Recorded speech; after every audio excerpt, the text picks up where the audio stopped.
Hey guys, welcome back to the channel. This is a story about what if Naruto was strongest person high school of the dead. Before I start, please support for more amazing content, and do consider subscribing to my channel and share this video with your friends.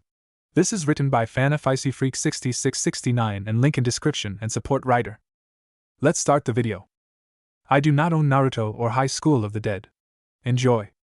The water was cold, but he didn't care. It served the purpose of cleansing the filth from his hands. If only it could cleanse him entirely. Live on. Bringing the cool liquid to his face, Uzumaki Naruto sighed. He had been doing that a lot lately. The droplets of water trailed down his cheeks and over the thin marks that would forever mark him as a container, an empty one. 2 years have passed since he stumbled through the at the time confusing and terrifying streets of Tokanosa City. The bright lights, tall buildings and mass of strangely dressed people were all so overwhelming. In those 2 years he had accomplished nothing, but that was okay with him. In fact, he didn't want to accomplish anything. He was content with where he was now, a nameless loser at the prestigious Fujimi Academy. You must live. He was content with drifting away until natural cause erased his existence permanently. He had no more dreams. No more aspirations. He was a stranger in an even stranger world. Glancing at the clock through the open bathroom door of his small apartment, Naruto couldn't help but sigh once more. 6 in the morning? He didn't have to leave for another hour or so. Live on. You must live. There is still so much for you to do. It was a little ironic to say the least. All he wanted to do was disappear, to put an end to his misery like he had planned 2 years ago. And yet the bonds of that old life continued to secure him to this new world. The only thing he could do now was hope that one day soon it would all end. That his luck would finally run dry. Until that day came, he would continue to repeat the same old ritual. Without a second thought, Naruto drove himself to the ground and began his usual morning warm-up. Old habits died hard. Hey Naruto boy. It's me. Just telling you not to come by today. The shop has been running slow, so no need for any extra hands. Take the day off, find yourself a girl or something. The rough and withered voice of his boss, a kind if not slightly perverted older man by the name of Hate, echoed throughout the mostly empty apartment. So his evening was free. How tragic. I was looking forward to working tonight. Naruto mumbled to himself while deleting the voicemail.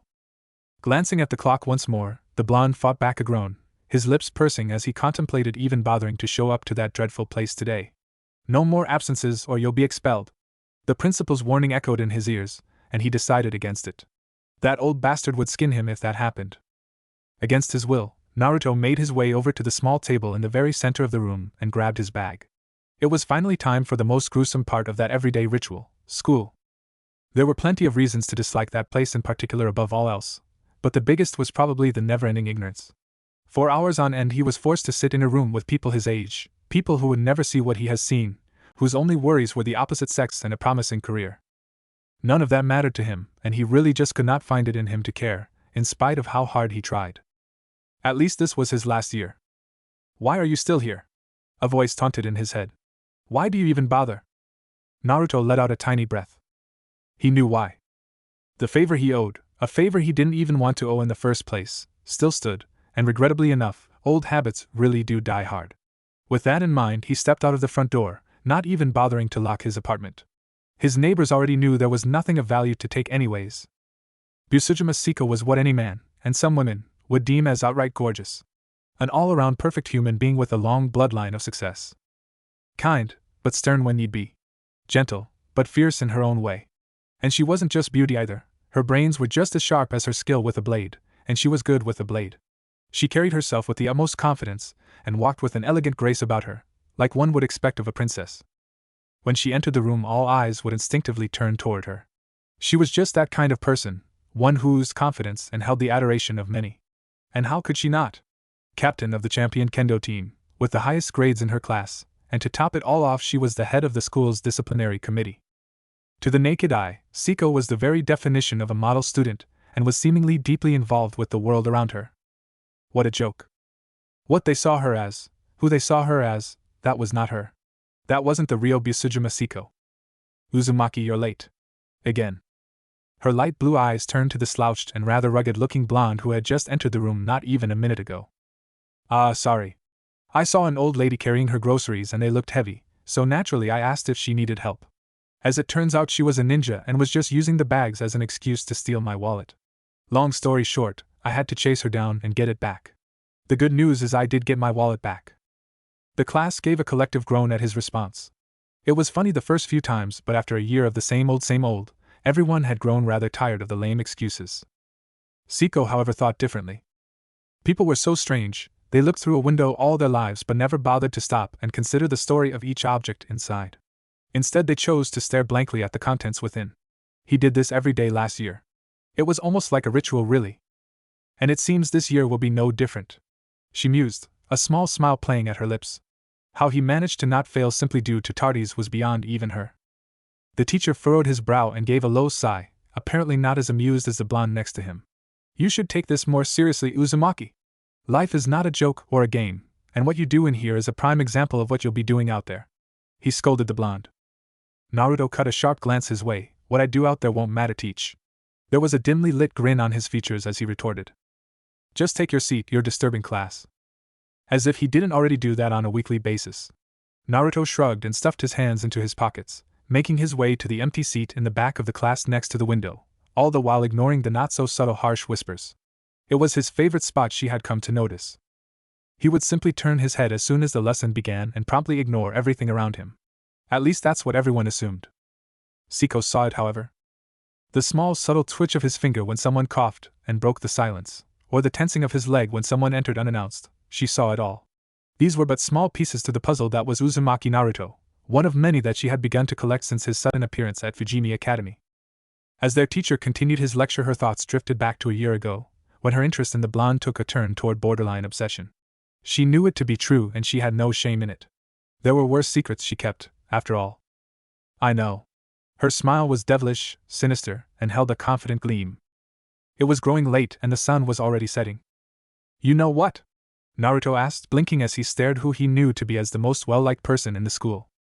The smile never left her face. You work at that seafood restaurant near the bridge. You realize that is a direct violation of student code of conduct, correct? She had him now. There was no way for him to blow her off. No way for him to come up with any kind of excuse. He was effectively cornered. Would she do it here? Perhaps. He seemed put off for a second, like he didn't think anyone would even bother to do any kind of research on him, let alone stalk where he works. Okay, and you know this how? His tone was wary one, but he was calm nonetheless. It sent chills down her spine, it always did. He was her prey. And yet in the face of a predator such as herself, he was relaxed. Not a single flinch, not a single flicker of doubt or fear. Most people would be on their hands and knees begging for her to keep it a secret. What an interesting guy. It's my duty as the head of the discipline committee to keep an eye on any trouble-making delinquents, and you are among the most infamous of them all. So it is only right of me to make sure you're not doing anything to break the rules. Which, by the way, you are. Her smile widened. She'd planned this little encounter for days. Now, she had him. Saeko was very much aware that Naruto did not care for school or appearances. It was all rather strange to him. Not in the sense that he didn't understand or that he would rather be doing something else, but more in the sense that Naruto himself did not fit into the frame. Despite this obvious detail, one he himself was very aware of, he continuously showed his face almost every day. Whatever his reasons were, she didn't particularly care. All that truly mattered was her ability to use it against him. They locked eyes once more. This time she saw those calm waters turn an interesting shade of blue. It was as if she was diving into the ocean itself. The deeper she went, the darker it grew. What do you want from me? HM? Whatever do you mean, Uzumaki-san? She feigned innocence, but he wasn't convinced. I catch you in class sometimes, looking, staring at me. Curiosity can be a dangerous thing, you know. His words were soft, but the hard edge in them was unquestionable. He was threatening her. Saeko fought back a smirk. Correct, and as I said, you are the most infamous delinquent in all of Fujimi Academy. So it is only right that I observe and keep an eye on you. She paused for a second.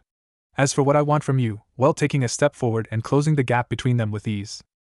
Saeko allowed that smile to widen even more, internally fighting down her growing excitement. Really, she hadn't had this kind of fun in a long time. Watching him, studying his moves, and gradually discovering that he wasn't like the rest. That he was like her. It's simple. I want to know if you're worthy. A single golden eyebrow was raised in question. I wonder, she began again, stepping past him while placing her hands behind her back, interlocking her fingers while leaning on her right foot. You're a strange one, Uzumaki-san. That's not something to wonder, and why would you of all people need to consider me worthy? Naruto seemed genuinely confused. She turned to him and gave a rather brilliant smile, one unlike the sinister one, tilting her head lightly as a single strand of violet hair fell over her eye. I want to know more about you, Uzumaki-san. She stepped even closer. Saeko had to inch off her heels a bit to even come close him, as he was quite tall, and rather handsome up close, she noted. His breath mixed with her own in an invisible dance, but the blonde didn't seem in the slightest bit fazed by their close proximity. For a moment she reveled in their close proximity. It was enough to get her heart racing. This was her moment.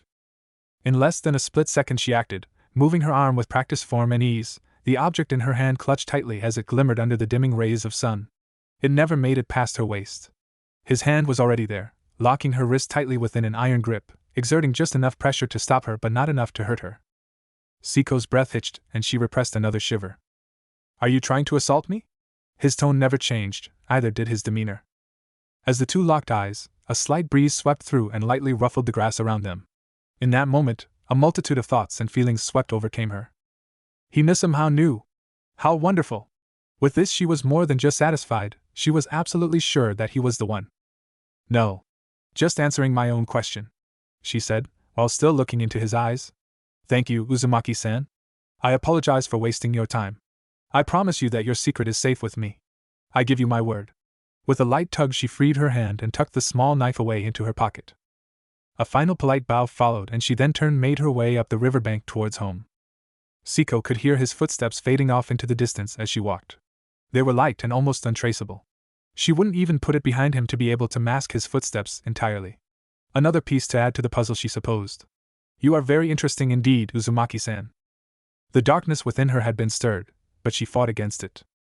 In a world that would deem her unstable and evil, she did well in hiding her true nature.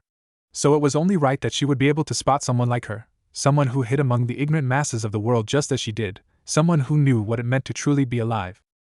In a world composed of sheep and wolves, she was a wolf disguised as one of them, and now she was sure he was the same. Uzumaki Naruto was a wolf, and a dangerous one at that. The lunch bell broke her from her trance, and she easily concealed the predatory smirk that began to sprout over her features. Her eyes discreetly turned to glance at him, only to meet his deeper blue. Saeko offered him a smile and he returned it with a lazy blink and a short wave.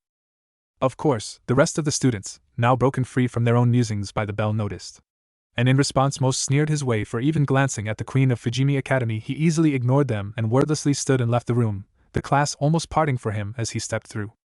He carries their ill will so easily, as always. He really must be used to it. Such an interesting guy, that Uzumaki Naruto. Busujima-san. We're going to be late for the meeting. Saeko's attention was drawn to a group of students calling her name. A few of her school associates, 2 were members of the kendo club and the other 3 were simply friends from her childhood. Yes.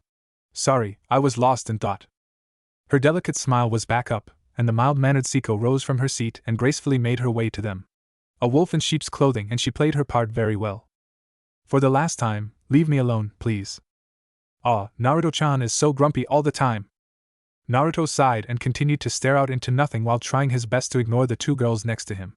Well, mainly the one, the other was pretty much terrified of him. Ichiju Misuzu and her best friend Toshimi Nikki were inseparable, the best of friends and arguably the biggest annoyance to Naruto in the entirety of the school. Why? Because Misuzu was fully set on breaking through to Uzumaki Naruto. And as the student body president for the second-year class, she absolutely could not ignore someone like him. In Misuzu's eyes, it was her job to spread cheer and love wherever she went, and to whoever she deemed needed it. Her friend Nikki, on the other hand, was the exact opposite of Misuzu.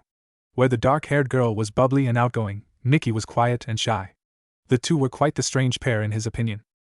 Another difference between them was that while Misuzu wanted to absolutely break through the blonde's shell, as she called it, Nikki wanted nothing to do with the man whom she dubbed scarier than the boogeyman.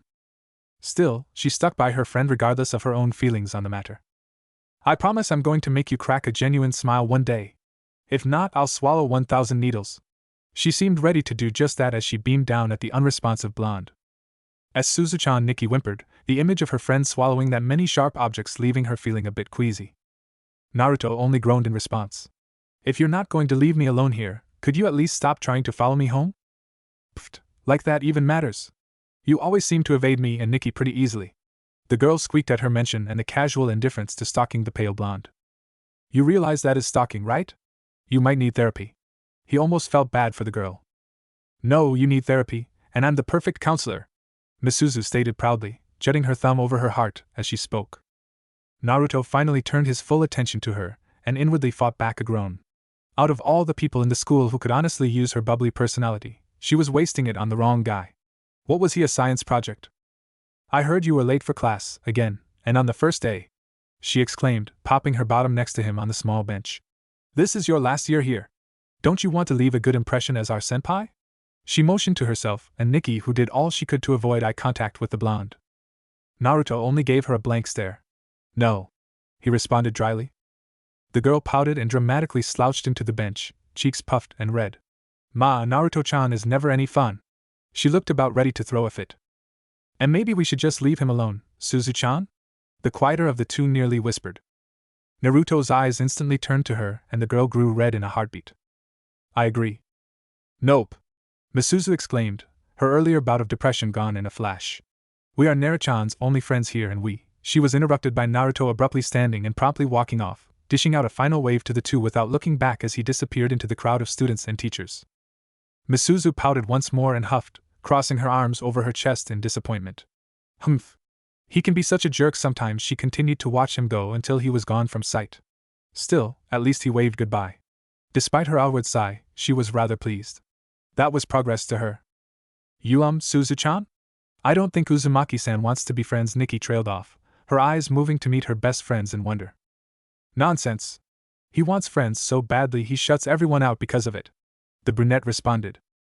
What? Nikki was confused. If he wanted friends, why shut people out? That made no sense to her. For an entire year and a half her best friend had been trying desperately to try and make the blonde smile more, to open up, to be his friend.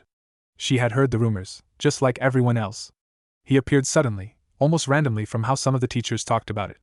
A delinquent who didn't care about anything or anyone, not even himself.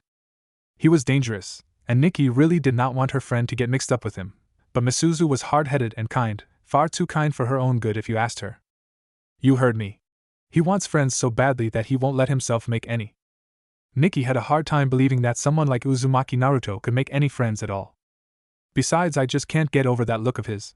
Misuzu clenched her fists tightly, her head turning to the spot where the blonde had once sat. Nikki truly didn't understand. Misuzu shook her head lightly and simply smiled. Placing her hands on her best friend's shoulders, she gave a firm squeeze and spoke. One day you should give him a chance. You'll be surprised at what you'll find. To quote an old friend of his, this is a drag. Today felt weirder than normal for whatever reason. It was the same interactions with the same people, and yet, still, he couldn't shake off the feeling that something was coming. He hadn't felt that tingling in his gut in 2 years. Though whatever it was, he supposed it wasn't of any concern of his. Just 10 more minutes and I'm free. I'll go home, train and sleep. Maybe I'll stop by the restaurant and pick up something to eat. It was the same every day, but he didn't mind. He was content to just letting it happen. Things were never particularly easy for him, though. People like Saeko and Misuzu always seemed to complicate whatever plans he would hatch. That girl. He mused to himself. Calling herself my friend. I don't have any more friends. Sometimes when alone, Naruto would allow his thoughts drift to the better times despite the ache it brought him. Back to when he was 12 and had just graduated the academy, a fresh genin, when he had his team and when he was slowly making friends and forming bonds for the first very time. After the third Hokage died, all of that changed. When the Foundation adopted him. When war. Ding ding ding ding. Time for me to go. He was up before anyone else, almost a blur, as he made his way out the door. Weaving through the masses of teens and adults all headed towards the now open gates of the massive and luxurious academy. Naruto truly hated thinking of the past, a past he literally could never return to. It opened up old wounds. Wounds that never quite healed and probably never would. And just as he was about to step through to freedom, a familiar voice called out to him. Naruto-chan. Just pretend you don't hear her and keep walking. Don't pretend you don't hear me. Turn around right now. Damn it, he felt himself stop for whatever reason, not really knowing why. Maybe it was old sentiments guiding him, but she was kind, the least he could do was acknowledge her. So against his better judgment, Naruto chose to humor Misuzu one last time before the day ended. The second he turned to face her, he came face to face with a neatly wrapped bento box. Small shrimp and ramen swirls painting a cute pattern over it. What's this? He trailed off, slightly perplexed. Misuzu sighed and refrained from bonking the teen in the head. It's a bento box. You know you keep food in it? Naruto didn't seem amused. I know what it is. I mean, what are you doing with it? Or more importantly, what do you want? I'd like to go home. Misuzu pouted and grabbed the blonde's right hand. He flinched at the contact, but quickly hid the act with a change in posture. It's for you. I want you to have it. The smile on her face was brilliant, even he couldn't deny that. I don't want it. Too bad. Nope. Take it. Her frustration was starting to show, and his theory was further proven correct when she shoved the box into his hand and then closed it with her own. I hear your stomach grumble sometimes. He didn't eat, she wisely chose to leave that part out. So from now on, I'm going to bring lunch for you every day for the rest of the year. Naruto, for the life of him, would never understand why. This kindness was above and beyond the norm. He didn't deserve this. What's more, he couldn't afford to. I know what you're thinking. I can't afford to be in her debt, blah blah blah. It's not a favor. It's just a kind gesture from one friend to another. His heart thumped loudly. Live Naruto. Without thinking, he quickly turned and began making his way home, the bento box still in his hands. I'll just dump it when I get far away enough. Did you see that? Ichijo-chan just offered him, the hell student of Fujimi Academy, a bento box. And he didn't even thank her. What scum! He ignored the harsh whispers like always. They didn't faze him, and he didn't care. Instead, Naruto merely increased his pace. She was watching him, he could feel it, her eyes somehow piercing through him. He couldn't look at her right now. He didn't deserve her kindness, it was wasted on him. Misuzu watched him go until his silhouette was but one among many. She didn't care that he didn't say thank you, he took the gift she made for him. He took it home with him. That was thank you enough. One day, I'll make you smile for real, and I'll take that look in your eyes away forever. She promised herself she would. And she always kept her promises. Sighing softly, Misuzu hefted her bag and continued on her way home, unaware of the narrowed eyes that watched her as she left. Naruto closed his door and dropped his books unceremoniously on the ground. Rushing to his room, he peeled his school clothes off and fell unceremoniously back onto his futon, his eyes staring blankly at the pale white ceiling above him. From one friend to another he whispered to himself, the bento box still in his hand. He never dumped it. How could he? I'm just hungry, he said quietly as he gently unwrapped the silk cover, being careful not to rip or tear it. The meal looked delicious. She must have worked hard on it. So from now on, I'm going to bring lunch for you every day for the rest of the year. Maybe it wouldn't be such a bad thing to let himself enjoy one last year? The water was warm, and as she let her muscles relax and her head fall back, Saeko unmistakably found she could think of nothing but that girl, and of the offering made to her prey. Who is she to him, I wonder? Saeko ran a hand over her legs, careful to brush off any of the remaining soap as her fingers traveled down her thigh. She had been here for at least 15 minutes now. Her bathing time was scared to her.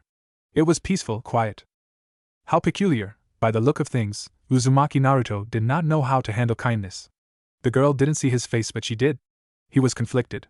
No. He was afraid, confused, and it surprised her. But why? She whispered aloud to herself. Why would such an act break through that mask of his? A mask she had spent the better part of a year attempting to figure out. Her left hand rose from the water, and she placed it above her breast, over her heart. And why did I feel so alarmed? Saeko knew she was beautiful. She had to be. Yet Naruto never noticed. Or maybe it was that he didn't care? Fujimi Academy was known for 3 things: brains, brawn, and beauties. She was not a fool. Her moniker as the Queen of Fujimi Academy was not news to her. To him, however, that might as well have meant nothing. He did not stop and stare as other men did. His eyes did not conceal a hidden lust or craving for her, or any other woman's flesh either. When those deep blue eyes stared into you, it was as if he was looking past anything physical. Saeko let out a soft laugh, realizing that once again the enigmatic blonde had overtaken her thoughts. Uzumaki Naruto-kun, she purred his name out, slowly closing her eyes as she basked in the feeling of the warm water. The real her, the real Busujima Saeko, the one that came to life on that day, would have nothing but such a man by her side, forever. She could faintly feel it rolling off of him in waves, no matter how hard he tried to hide it. A dark, murky feeling. A dangerous power. She needed that power, she wanted that power, and everything that came with it. She wanted to claim it, and hold it in her hands and to be with it forever. Naruto would live for her, and he would die for her. Never mind that it would seem someone else had been making a move on him as well, maybe not with her intentions, but still, she was a threat. That girl had some kind of effect on him, whether she knew it or not. Saeko didn't like it. Naruto was hers, and she would be the only one to have him. Naruto casually strolled past the massive gates of Fujimi, his eyes discreetly bouncing from face to face as they passed. Never really staring long enough for anyone to notice. They were too distracted by each other anyways. By the ritual they believed in. Today would be like any other for the students and faculty of Fujimi Academy. Naruto honestly wished he could join them. His mind was still reeling, impacted by Misuzu and her actions as of late. That foolish girl who never left him alone if she could help it. He was evasive enough as it was, never really sticking too close to anyone or anything. Hell, he was pretty sure Busujima Saeko was the only person in this entire school with some kind of interest in him. Other than that, everyone else usually stayed away. So for this bubbly bright annoying light to suddenly shine down on him, it was honestly all rather unsettling to someone who had spent the past couple of years stalking through the shadows or outright charging his enemy with the intent to come out alive. Would he curse me now? Would he deem me weak? Would they? The fifth Hokage took him under his direct wing and molded his younger self into the perfect weapon, sharp in every way possible, from stealth to politics and everything in between. Nothing was deemed unnecessary. What could he do with all of that useless information now, though? How could he function in this relatively peaceful place? Withholding a deep sigh, Naruto turned to glance at the massive clock plastered onto the main building. It was 10 till, and if he learned anything this past week. Naruto-chan. It was that Misuzu was an early bird and she long ago marked him as her worm. Naruto didn't even turn to acknowledge her, all too aware that it wouldn't stop her from forcefully making herself his company.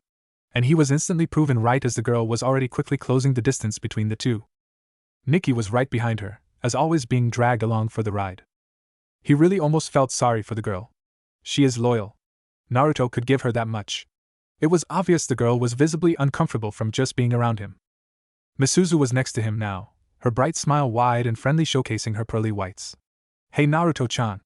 How'd you sleep? Did you eat my bento? Did you like it? The questions were shot at Mach speed. Her bento, the one she made for him. He did eat it. It was good. Could have been better. A little too salty, and the rice balls were kind of cold, he responded rather dryly, expression unchanging as he spared the shorter Misuzu a small glance.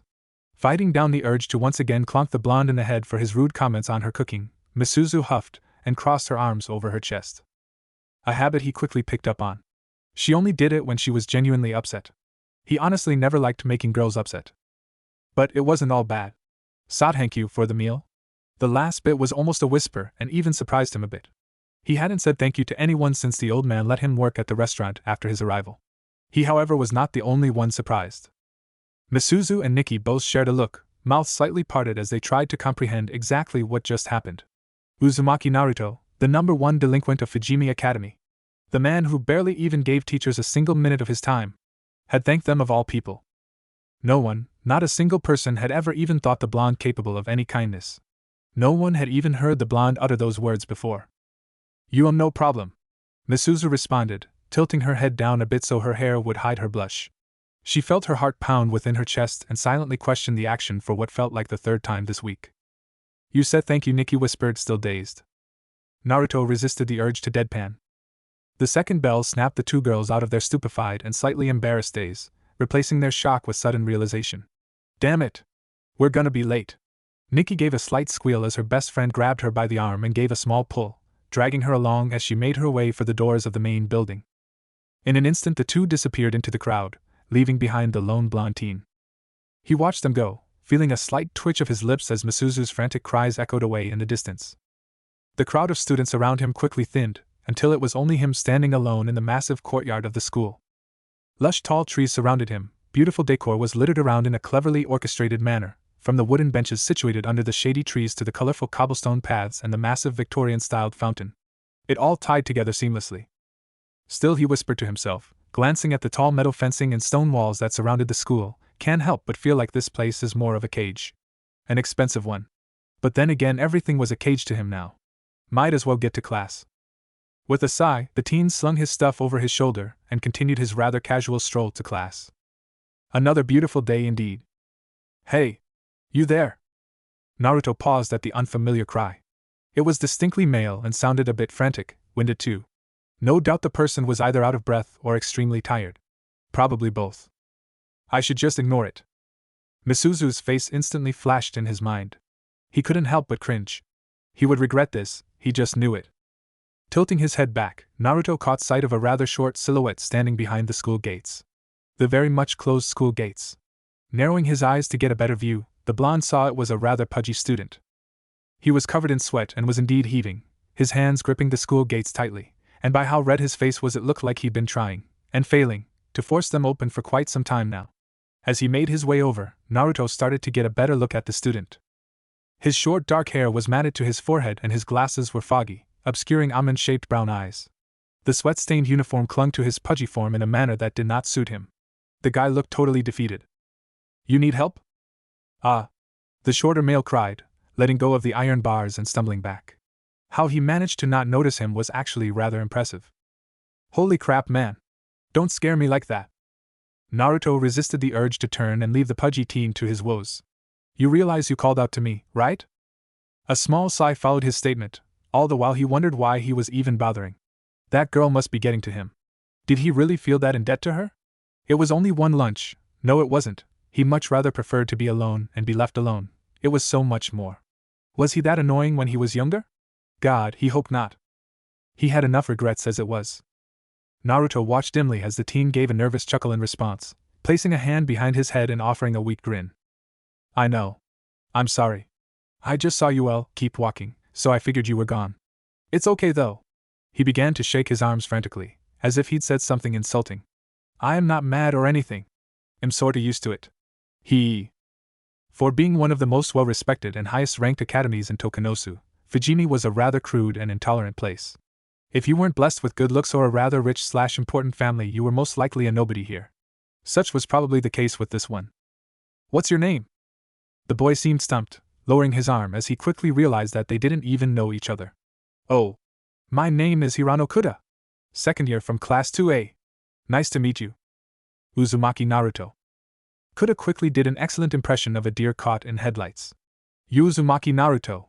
As in the Uzumaki Naruto," he stuttered, his glasses fogging up and obscuring eyes. Naruto was already beyond regretting this. "Yes, It's an honor, Uzumaki-san."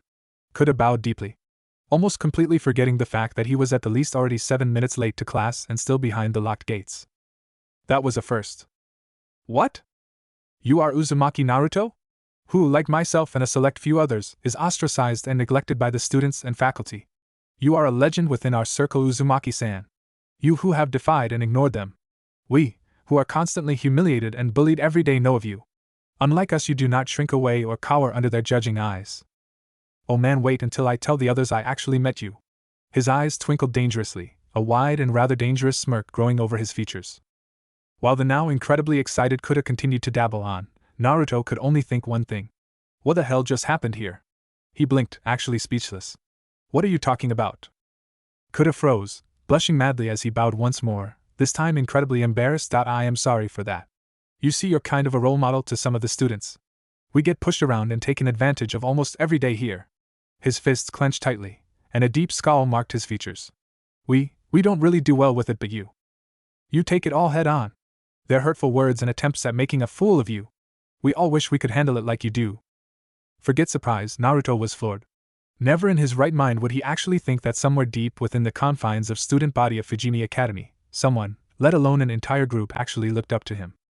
"Why, you should stop by the astronomy club after class if you want. I'm sure everyone would love to really meet you." Naruto almost sighed at the request. "Never mind that. Right now let's focus on getting you on this side of the gate." Kuda quickly remembered his situation and glanced at the clock hanging over the main building. He was already 10 minutes late. And his first period class was the absolute worst. The teacher, Shido-sensei, was manipulative and publicly allowed his bullying and teasing. He even encouraged it at times. "All right." Kuda responded quickly, albeit still a bit nervous. Hirano Kuda's week had not started well and only got progressively worse as it went. The last day of the first week of school, and he had already been targeted by one of the biggest asshole of the school, Sonoda, and his gang of delinquents. Not only that, but his first class of the day was with Shido, and he shared the very same class with the bastard Sonoda. Now he was officially late for what he considered the worst part of his day, and the gates were firmly shut. Shido would have a field day with this when he actually showed up. Sweaty, tired, and very much tardy. When he spotted another person standing in the middle of the courtyard just as late as he was, the dark-haired teen grew hopeful. With some luck, whoever it was would actually come to help. He honestly never expected that someone to be Uzumaki Naruto, the only person in the entire school more hated than the entirety of their group combined. Which consisted of the unfit, the unattractive, the too book-smart, not enough people-smart, and all otaku alike. Each other was all they had in this scholastic jungle as they'd come to see it. Just like everyone else, he had heard the rumors. Unlike everyone else, however, he had also been on the receiving end of rumors. When they whispered and mocked him, he shrank back or brushed it off with a forced laugh. When Naruto was made the object of the negative attention, he would simply level them with those blank, intense eyes and they would flinch. The blonde made them fear him. His skin was too thick for their poisonous fangs to pierce. Just let yourself fall. Trust me, I'll make sure you don't hit the ground too hard. Naruto called out from below. It seemed Naruto also had a rather dry sense of humor. Easy for him to say, Kuda mumbled while sparing a glance downward, gulping as a mild fear of heights washed over him. He was currently doing his best to balance, and not fall from the top of the fence he was currently standing on, down to where Naruto was staring back up at him. Arms outstretched, expression still blank. Was he really planning on catching him? Kuda didn't doubt that Naruto was a strong person, but physics was stronger than the will of any man. His weight, plus the velocity of his drop, at the height, and well, it just didn't look very probable he would be making it out of this without a few scrapes and bruises. This is a bad idea, Uzumaki-san. Hirano whimpered out nervously, trying his best to ignore the familiar twisting feeling of butterflies in his stomach. The blonde below sighed and let his hands drop. Fine. He then swiftly turned and made to pick up his things off the ground. I guess you can get to class on. Wait. Okay. Man, he was cruel. Steeling himself, Kuda took a deep breath and did his best to calm his nerves. At least if anything, Naruto would break his fall. Without a second thought, Hirano Kuda gave a hearty yell and jumped. For a second he felt free as the cool wind brushed against his hot skin. He had a pretty good view of everything too. It did not, however, last long. Gravity soon kicked in and everything became a blur of colors and lines as he rapidly approached the hard ground. Har. Shutting his eyes tightly, Kuda expected everything from a searing pain to even unconsciousness as he fell. What he did not expect, however, was a sudden feeling of weightlessness, or the hard tug on his collar. What? He breathed out, cracking an eye open. His gaze met Naruto's own. How? Naruto was rather easily holding the entirety of his body up by the back of his collar alone. See, told you I'd catch you. The casual manner in which he said it made it sound like he did this every day. Kuda would have questioned just how Naruto was managing to hold him up like he didn't weigh close to 200 pounds with one arm, or how he managed to even grab him mid-fall. He honestly didn't care. That was awesome. He couldn't believe he did that. It was reckless, and foolish, and could have really messed him up. But he did it. Naruto let the teen go, watching him drop to the ground with a massive grin on his face. The courtyard was empty still, but campus security would be on the prowl very soon. Fujimi Academy didn't have much of an attendance policy, but even they still had to enforce it. Well, this was nice and all, but I gotta get going. Kuda watched him leave. He almost wanted to call out to him, to thank him, but he knew better. A heartfelt thank you would just complicate things for the taller blonde. All in all, it may have been a crappy week, but this sorta made up for it. If anything, Uzumaki Naruto is definitely not like the rumors say he is. Anyone who actually bothered to help him of all people out couldn't be all bad. I wonder if he'll actually stop by the club? With a short shrug, Kuda rushed over to his stack of things and quickly picked them up. Unleashing a final sigh, he prepared himself for the confrontation with his teacher that was to come next. Misuzu released a quiet sigh as she sat in class, her fingers twitching every so often as she blankly stared ahead. Her teacher had already begun the lecture, and as he read aloud from the book in his hands, the girl felt her focus lessen and lessen. Too preoccupied with thoughts of a certain blonde senior. She, like many others, had dismissed the blonde as simply another dark teen who didn't enjoy any kind of social activity. She was fine with that. There were plenty of people like that in the world, but when she first really laid eyes on him that day, she knew the truth. Uzumaki Naruto was broken. She'd never seen someone who looked sunless. Nothing he did spoke of a purpose. He didn't even eat. If anything, he seemed to only exist within school hours. Afterwards, no one knew what became of him. Glancing to her left, she suppressed a light chuckle as she watched Nikki struggle with keeping her eyes open. Nikki was on the verge of passing out. I can't help but feel bad when I drag you into this sort of stuff. For as long as she could remember, Nikki had been her best friend. Always by her side through thick and thin. Friends, nay, people like that were hard to come by.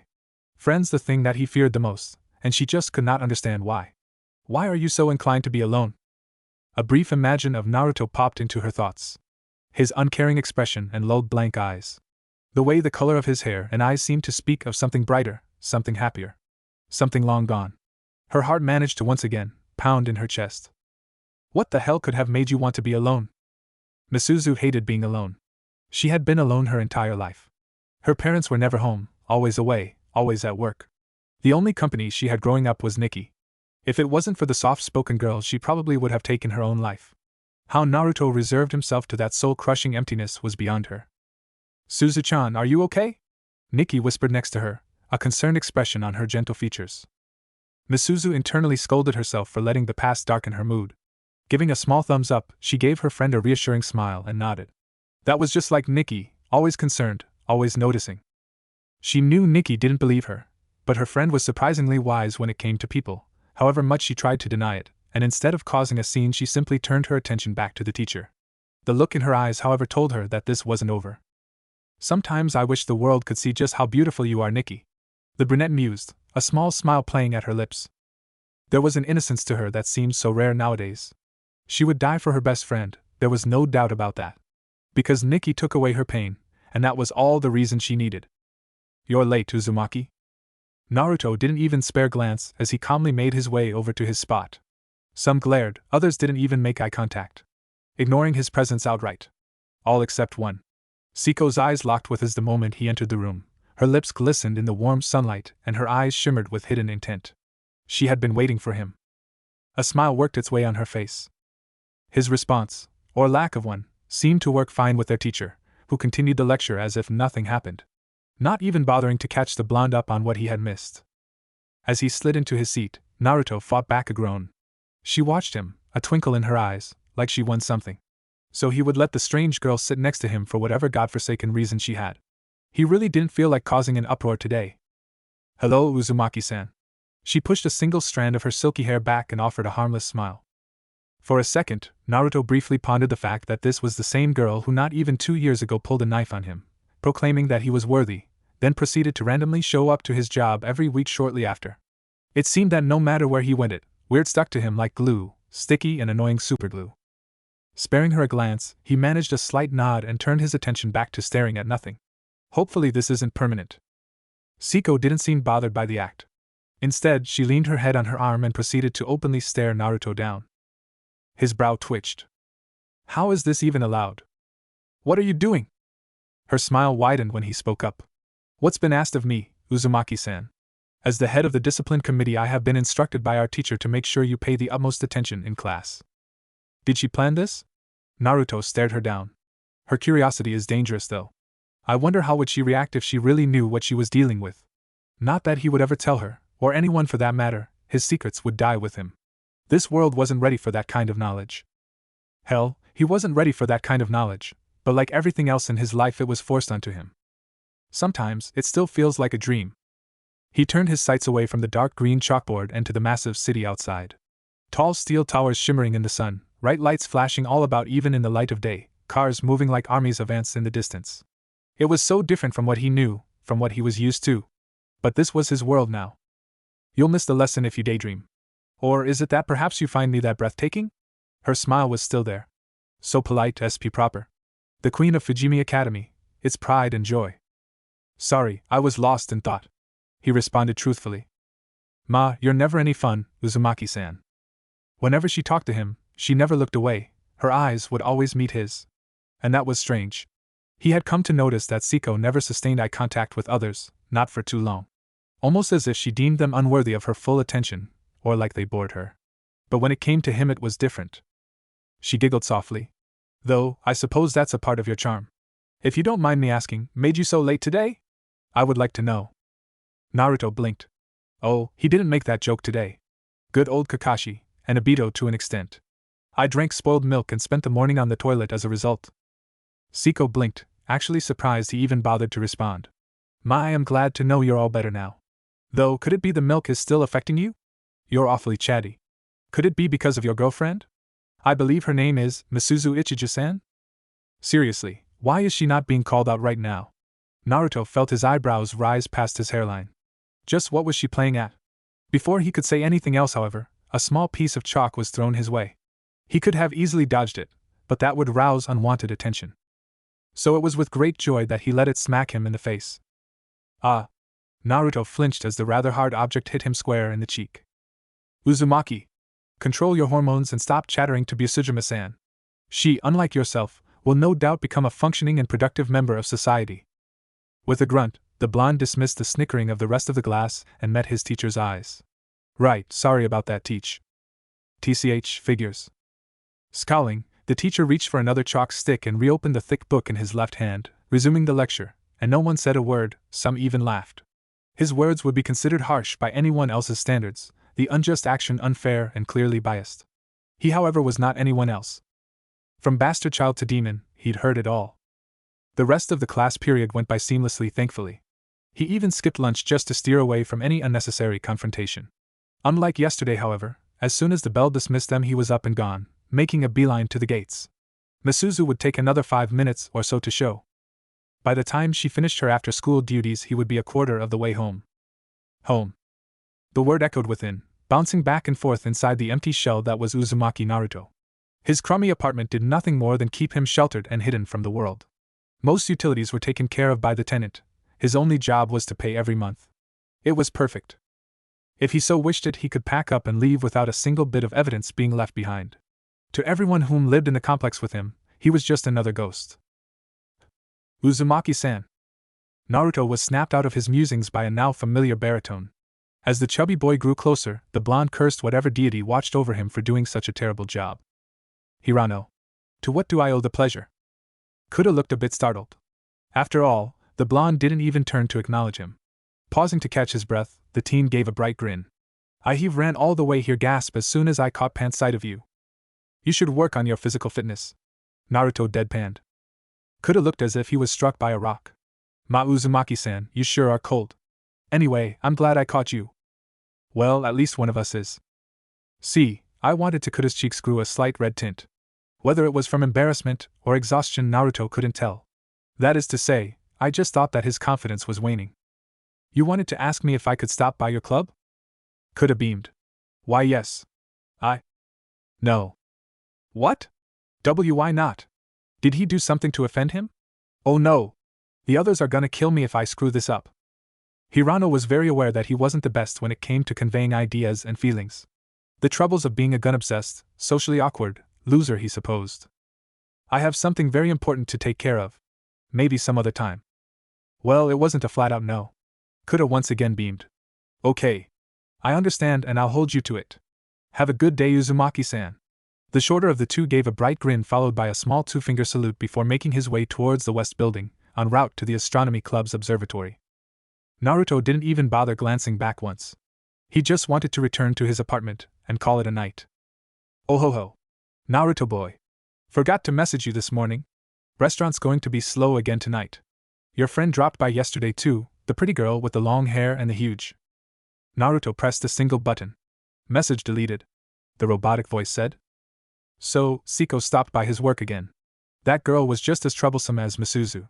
He was beginning to sound like Shikamaru with all this talk of troublesome women. Actually, more so. He mumbled to himself.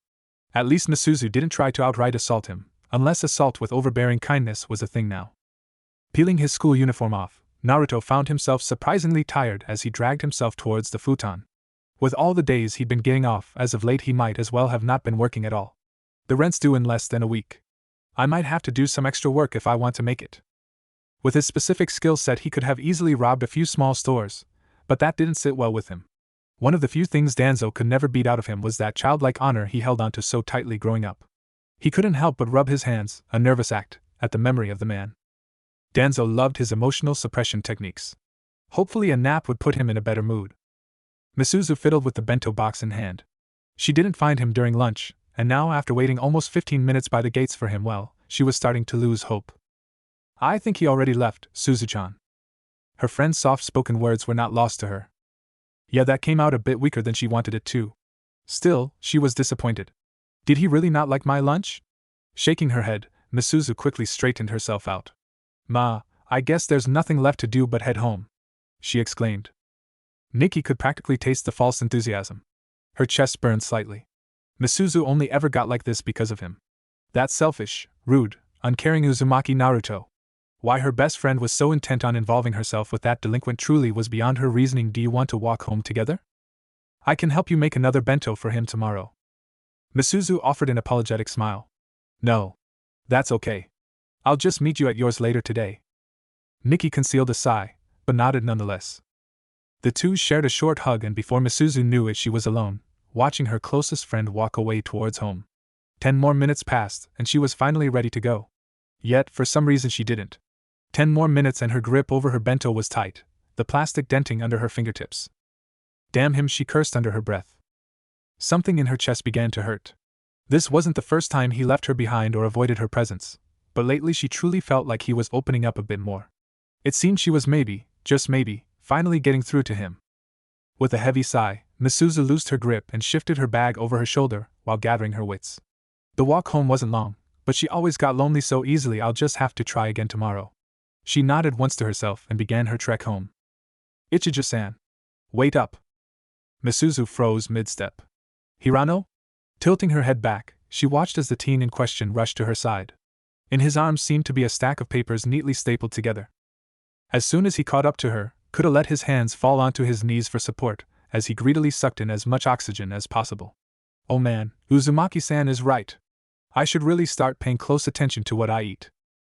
Hirano, what are you doing here so late? Misuzu sized him up. Oh, right. I joined the astronomy club like you told me to last year. It's been a while since we've gotten to talk. He gave a sheepish grin as he gathered what was left of his dignity. Sorry for just calling out to you like that. It's just I know you've been very busy as president of the second-year class, but I just wanted to properly thank you for the advice. I've actually made some friends. Misuzu was overjoyed at hearing the news. Glad to know I could be of some help, but it was all you. She smiled at him, meaning every word of it. When she first met Hirano, the boy was even worse off. No friends, not one person he could talk to in a school that seemed out to get him, and all others alike. Her parents may have always been away, but that was due to them owning a successful chain of high-class restaurants. It at least spared her from the cold blade that was the Fujimi social ladder. Hirano wasn't so lucky. Yeah. His grin then grew a bit wider, and you'll never believe who I met today. Oh? Fujimi Academy's very own hell student, Uzumaki Naruto. Misuzu had to bit her tongue. Hirano was a good distraction from her thoughts of the blonde. Now they came back, full force. Oh, hi, is that right? Tell me what happened. Hirano seemed oblivious to the subtle change and very eagerly summarized his morning. Well, normally I stay here in the dorms, but last night I decided to go home because I wanted to wash my clothes, and the student cleaners, well, they're not so kind to me sometimes. His tone faltered. Misuzu found herself almost scowling in disgust. What was it with this place? Anyways, I went home. Washed my clothes and went to bed, but I forgot to bring my alarm clock from my dorm with me. So I woke up late, eh? Misuzu couldn't help but shake her head. Yeah, Hirano responded with another sheepish grin. So how does this lead up to you meeting Uzumaki-san? She seamlessly caught herself. Right. Well, when I got to the gates they were closed. I tried my best to open them but no one helped. They all either laughed or pretended they didn't see me. Once the bell finally rang I thought I was really out of luck. He paused to catch his breath. Then I noticed someone just kinda standing there. So I called out to them, but they kept walking. Kuda's grin went from sheepish to excited in a split second. Turns out that someone was Uzumaki-san. And instead of walking off, he came to help me. Misuzu smiled softly. Is that so? How did he help you exactly? Naruto wasn't the type to help anyone, she knew this very well. He wasn't the type to get involved with anything that he deemed bothersome, or so much as even spare a glance. So this was good. Maybe she was right? Well, he led me to an older part of the school, around the east wing I think. Then he told me to climb up top and jump. And? Did you? She asked, slightly put off. Fujimi's walls were pretty high, and for someone as physically unable as Kuda it would have definitely been a danger. Yeah. Well, no, at first no. I was terrified. Uzumaki-san said he would catch me, but I kinda doubted him. After he almost left me up there though, I figured this was one of those now or never moments. So yeah. I jumped. There were practically stars in his eyes. Get this. He actually caught me. Plucked me midair like I was nothing and just held me there. It was crazy. Misuzu was yet again surprised. And you just jumped? Her surprise quickly shifted to worry. You could have seriously hurt yourself, What if he didn't catch you?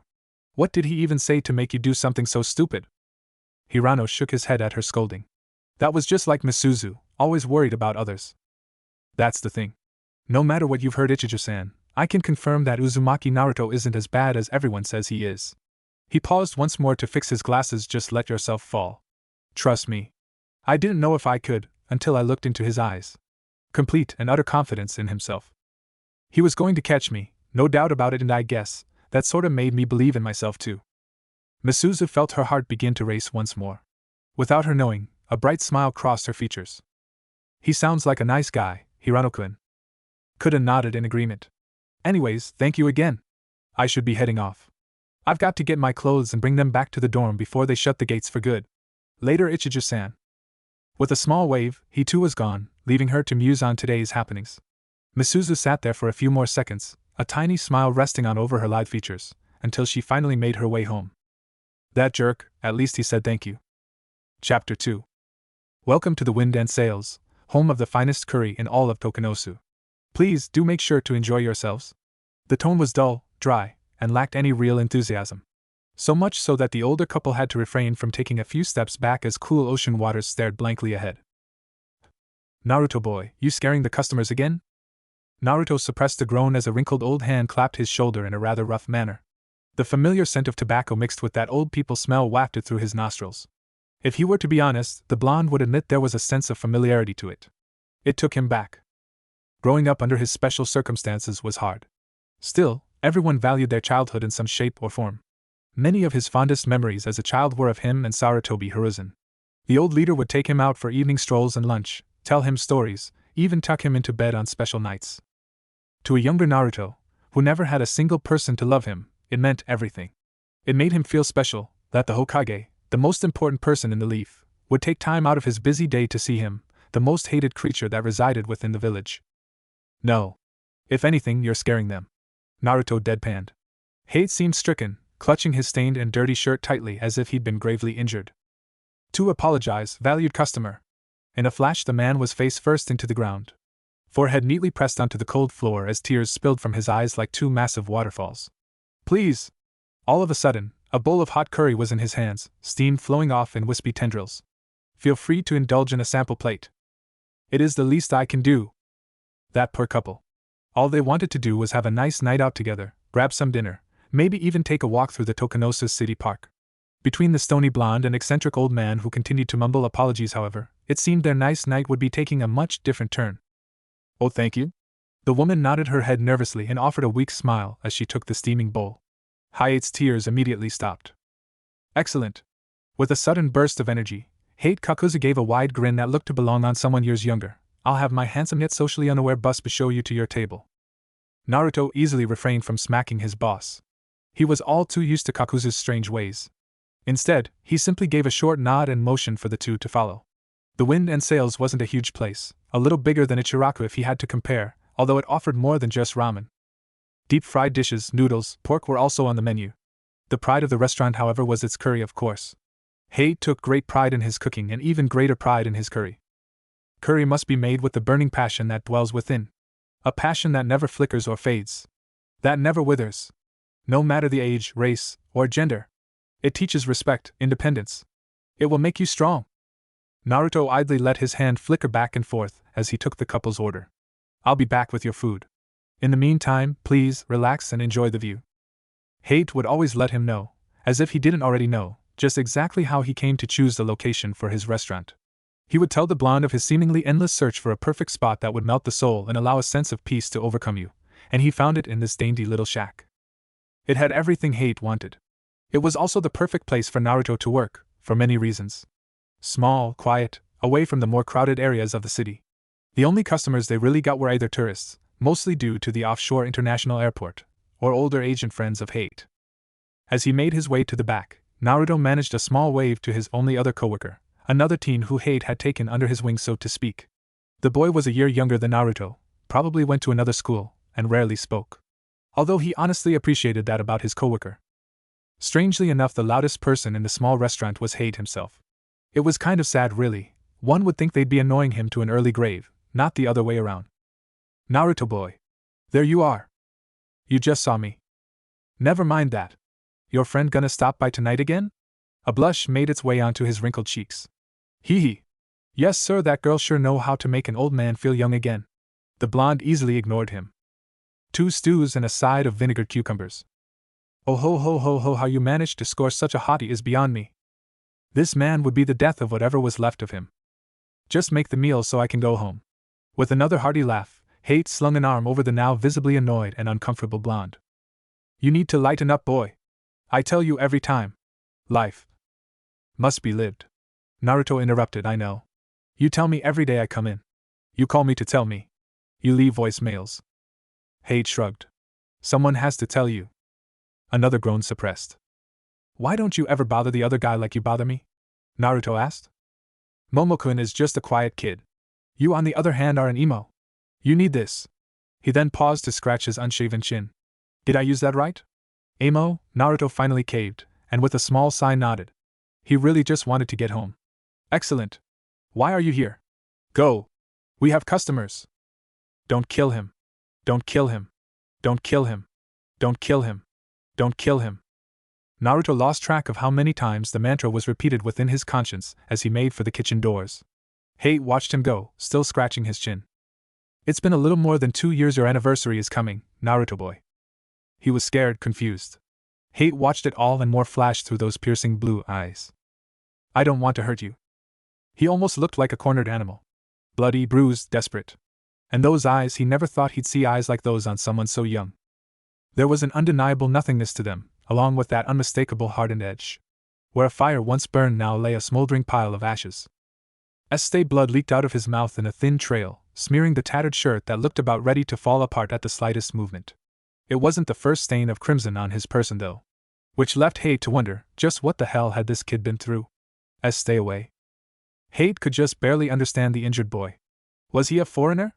There was a distinct Japanese accent, but it was heavy. Cautiously, he raised his arms above his head in what was meant to be an obvious show that he meant no harm.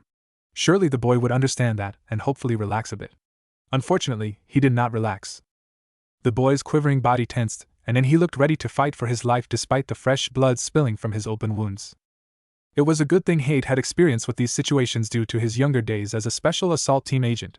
Dealing with traumatized or injured persons was one of his specialties, and this boy fit the bill. I do not want to hurt you, he repeated, this time a bit slower. No response. Nothing. Not even a single blink. Those piercing orbs were locked on his person, watching him intently like a wounded animal would.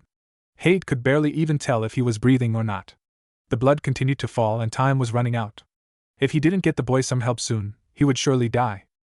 As if to confirm his worries, the injured blonde fell to his knees, coughing blood and gasping for air until his wounds finally took their toll and he drifted into unconsciousness.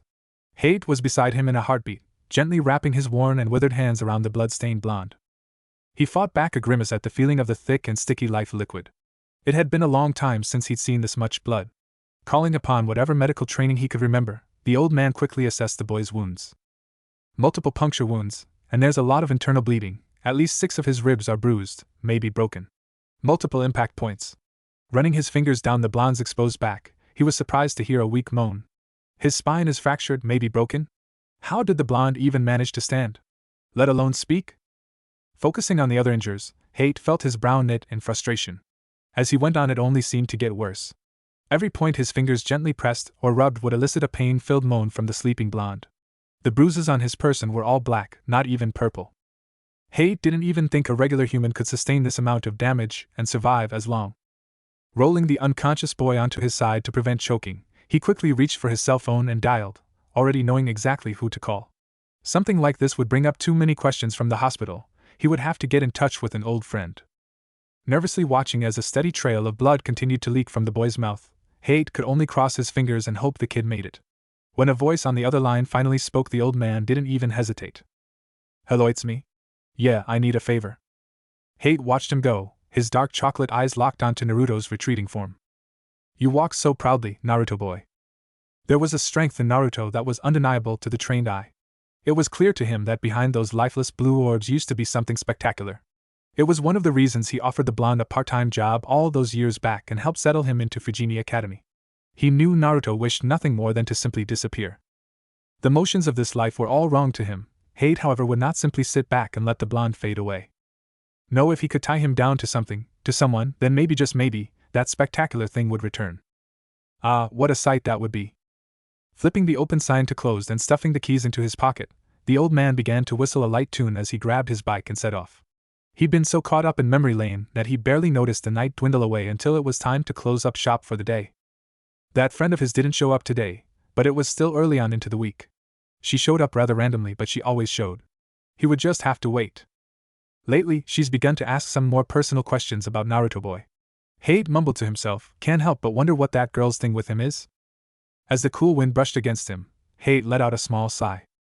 Young love, there really isn't anything like it. Miyamoto Rei smiled warmly as she read the text from her beloved boyfriend, Hisashi Igu. Of course I want to walk to school together tomorrow. She mumbled softly, typing out her response. With a click, the bright screen quickly shut off and she placed her cell phone on the counter, gladly returning to her current grooming session in a now rather upbeat mood.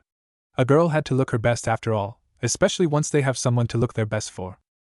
As she combed through her long silky brown hair, she allowed a content sigh to escape her lips. It seemed so rare lately that she got any real peace. Between her being held back and her newly sprouted relationship with Igu, things were unusually active. Pausing, she briefly glanced at her pinky in the reflection of the mirror. Pinky promise, huh? Rei mumbled quietly, twirling her extended pinky back and forth. It was amazing, she thought, how things could change so quickly. How people could change just as quickly. Truly, a lesson she would never forget after what transpired within the last couple of months. Her heart ached at the memories, but she thoroughly ignored it. Takashi biting her lip, Rei suddenly found it a bit more difficult to see clearly. Damn you, Takashi, her words were laced with undeniable sadness. Yes, how people change so quickly. It would forever astound her until the day she died. Rei! The loud cries of her mother snapped the saddened girl out of her musings. She even let out a tiny squeal, having let her defenses down while showering. Rei felt herself grow a bit annoyed at being caught off guard, but quickly regained composure. After all, it was a welcome distraction. What? Her mother didn't miss a beat, her much more mature soprano echoing past the closed doors of the bathroom. Your grandfather is here and your dad is soon to follow. Hurry and get dressed for dinner. Letting out another sigh, Rei let out a tired groan. So much for peace and quiet, she mused. If her grandfather had come over, no doubt he and her father were going to abuse their alcohol limit and then proceed to rather loudly argue about who was the better agent, while her mother stood behind. Giggling as if she enjoyed what she dubbed the best entertainment in all of Tokunosu, Rei had to admit, the two did provide quite a show when they went at it. I'll be down in a minute, she hollered back, already reaching for the neatly folded towel on the counter next to her. The brunette gave herself a final once-over, adding a flirtatious wink in appreciation, and made to get dressed. Oh well, this may be the end of her peace and quiet, but that just made her appreciate it all the more. Besides, if her grandfather was over for dinner, it could only mean one thing. A fire burned in her light brown eyes. Super mega spicy curry night, she exclaimed eagerly to herself. Her love of spicy foods would be her undoing. Oh ho ho ho. Slow down, Rei-chan. You'll choke. Rei ignored her already drunk grandfather, as he swayed from side to side slowly, looking as if he could fall over any second. Her father wasn't faring much better either. He was laughing rather boisterously, hands on his hips, as he proclaimed to his wife how lucky she was to be with him. She didn't particularly care about all that though. All she wanted was another bowl of the steaming, heavenly food that was curry. My love! Surely hic you know of how hic blessed you are. To be with I. Am Miyamoto Tadashi. Her mother chuckled lightly in response, a bright smile lighting up her beautiful features. Anyone who saw the two in public could clearly see where Rei got her looks from. Of course I know how lucky I am to be with my big strong detective, she cooed in response, winking lightly at her husband. Tadashi's already flushed face grew even redder as his wife gave him that smile. Eaho, of course hic you do, ha ha ha ha ha. Rei deadpanned. You're all crazy, she mumbled, ignoring the 3 empty bowls of extremely hot curry stacked before her. It's all in the genes, Rei-chan. Ha ha. You can thank me, of course. Not your lousy failure of a father. What did you say, hic old man? The two immediately clashed foreheads over the dinner table, sparks flying as they both tried their hardest to glare the other into submitting. An action that was understandably difficult for the two intoxicated men. I took down the Yoshimitsu family's entire smuggling operation last week and brought in a general, alone. A bust that our station has been working on for 5 years and I got them in less than a month. Alone. Hate merely scoffed. Ha! You think that's something? Try extracting an entire hostage party through hostile and heavily armed enemy territory by yourself, with an injured squad. I barely got out alive. They were at each other's throats now. Here they go. Rei mused to herself, shaking her head slightly. While their constant one-upping each other was annoying, she actually quite enjoyed hearing about her father and grandfather's exploits. Those two were like 2 peas in a pod really, despite all of the differences they attempted to highlight. As her thoughts began to wander, she let her eyes drift to her father. He seemed happy, regardless of the slowly growing more physical argument the two were having. The brunette could tell he truly treasured these moments. And he did, because it wasn't always like this. Which makes it all the worse. A voice whispered in her head. She clenched her fists tightly. Her father's reputation, all of his hard work, tarnished, because of his own daughter. No! Not because of her, because of Shido. Ray managed to spit his name out with as much venom as she could muster. That ruthless, scheming snake and his disgusting father. If she ever got her hands on them, she'd. Ray, are you feeling okay, sweetie? Her mother's soft words snapped her out of the slowly growing violent train of thought. Why, yes, she mumbled, offering a small reassuring smile. It was fake. She knew it, and so did her mom. Still, her mother, her always kind and understanding mother, dropped the subject and simply placed a hand on her shoulder, giving it a tiny squeeze. It was all Ray needed, and she was so thankful. Why you hick bastard. How her father went from stuttering to clear coherent sentences, and then back to a drunken slur was impressive. Hade Kakuzu, however, managed to speak perfectly the entire time, despite the fact that this was his second bottle of sake, of which he drank by himself, mind you. Something even more impressive if you really thought about it. Ha! Tonight is truly a wondrous night. Listen, Tadashi. Suddenly, the much shorter man pulled his son close, wrapping an arm around the taller one's neck and forcing him down to his height. Why? Hick. You are still so young, my son. Life must be lived. Enjoyed. Savored like the finest curry. Spicy, with a strong kick, a fighter. Yet satisfaction can be found in the bitter mix. Tadashi found his eyes watering at his father's words. Did you hear that? Kiriko, my love, hick, our passion must be like the curry of old. Hicko ho ho ho ho. A bright blush darkened the man's pale cheeks as his mind began to wander. Of course, my love. Kiriko responded lovingly. Ray truly envied her mother and father.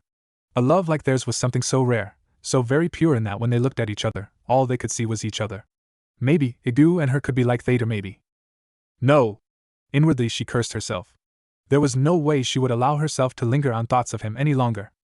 Ray sat by her mother, watching as her father and grandfather entered the final stage of their intoxication.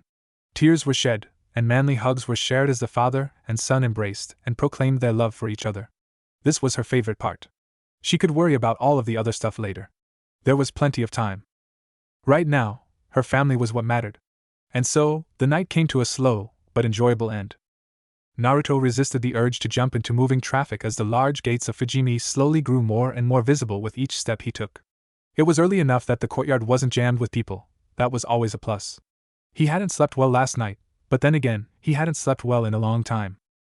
Before he could delve deeper in his thoughts, a hand placed itself on his shoulder. He almost tensed, and would it have not been for his sheer willpower, whoever's hand that was would find themselves in dire need of a new one. I need to stop letting my guard down so much. This place has made me too soft. Of course, as soon as he caught sight of flowing violet hair, he knew exactly who stopped him. It's not very nice to sneak up on people, Busujima-san. A light chuckle resounded behind him. My apologies, Uzumaki-san. It's just I'm pleasantly surprised to see you taking an initiative and fixing your less than stellar attendance record. Naruto snorted, tilting his head back slightly so he could see Saeko. I'm always up this early. I choose to arrive late, much more stylish. Saeko seemed surprised, but not entirely bothered. Her smile widened as she ran a hand through her long hair and locked eyes with the taller blonde. Oh? That's a good thing to know, she said, never taking her eyes off of him. What is it with this girl? Okay, well, I have to be going, so please do me the honor of escorting me back to the school. I just finished my morning run, and as a frail, tired woman, it would be dangerous for me to walk alone. Naruto gave her a blank stare. Her innocent smile did nothing to help her. You're the captain of the kendo team, he retorted. I don't have my bakken. You're the head of the disciplinary committee. Currently I am a weary lone woman out for a run. Class hasn't officially started. Naruto stared. Saeko stared back, unflinching. I won't sit beside you in class today. How's about for the rest of the year? He muttered with a scowl. Saeko gave him a brilliant smile and nodded. It was enough to raise a single golden eyebrow in wonder. Yuri just gonna stop bothering me like that? If I walk you 2 blocks away to the school? Another nod. Her smile could get a bit unsettling at times, or more like creepy, really. Naruto was all too aware he was probably being played right now, but it was either this or bust. Besides, a boy can dream, right? Saeko seemed the type to keep her word, so why the hell not? With a groan, he motioned for her to lead the way. My, you are quite the gentleman, Uzumaki-san. She giggled lightly and offered a small flirtatious wink. Bowing slightly, she then extended a hand and waited for Naruto to grab it. What are you doing? Saeko blinked, tilting her head slightly to the right as her lips parted to make an O shape. I want to seal the deal, so to speak. I'm trusting you to guard me well, Uzumaki-san. Naruto eyed the extended hand warily, half expecting a knife to suddenly appear through the sleeve of her jacket or a katana to slice him clean in half. Whatever. Taking the extended appendage, he shook it firmly, all the while begrudgingly enjoying the warmth of her arguably soft hand. Not surprisingly, he could feel a few calluses. Saeko really did work hard for her, all of her skill, that much he could give her. Excellent. Then shall we? The giddy woman pulled him along abruptly and unintentionally drew a few eyes to the two. Great, when the fanboys hear about this one they'll really lose it. Withholding a sigh, Naruto cursed his luck for the 1000th time. It looked like another long week was ahead of him. Nikki sneaked glances at her best friend as the two waited by the gate. Both of them were very aware that contrary to popular belief, the number one delinquent in all of Fujimi did not come to class late because he was late. No, he actually arrived earlier than most, and then proceeded to wander around campus until he decided to actually show up for class. Which was why they were here, waiting for him. Misuzu gripped the bento in her hands tightly. She seemed a bit anxious. Her bright eyes darted back and forth, all around, searching for that familiar spiky mop of sunshine. Where is he? She spared a glance at Nikki and sent the shorter girl another apologetic smile. Misuzu made it very clear that she didn't mind waiting on him alone, but Nikki was her best friend, and she would never let her do something alone if she could help it. Suzu-chan. I think I see him. Nikki trailed off, squinting as she made out two figures approaching in the distance, one with an unmistakable bright head of hair. Misuzu's heart thumped in her chest again. Why does it keep doing that? She could feel her cheeks heat up as he approached. Wait, is that? Nikki narrowed her eyes in an effort to get a better view of the person walking alongside him. Busujima Saeko? Misuzu blinked. The Queen of Fujimi? What was she doing with Naruto of all people? The two were close now, within earshot too.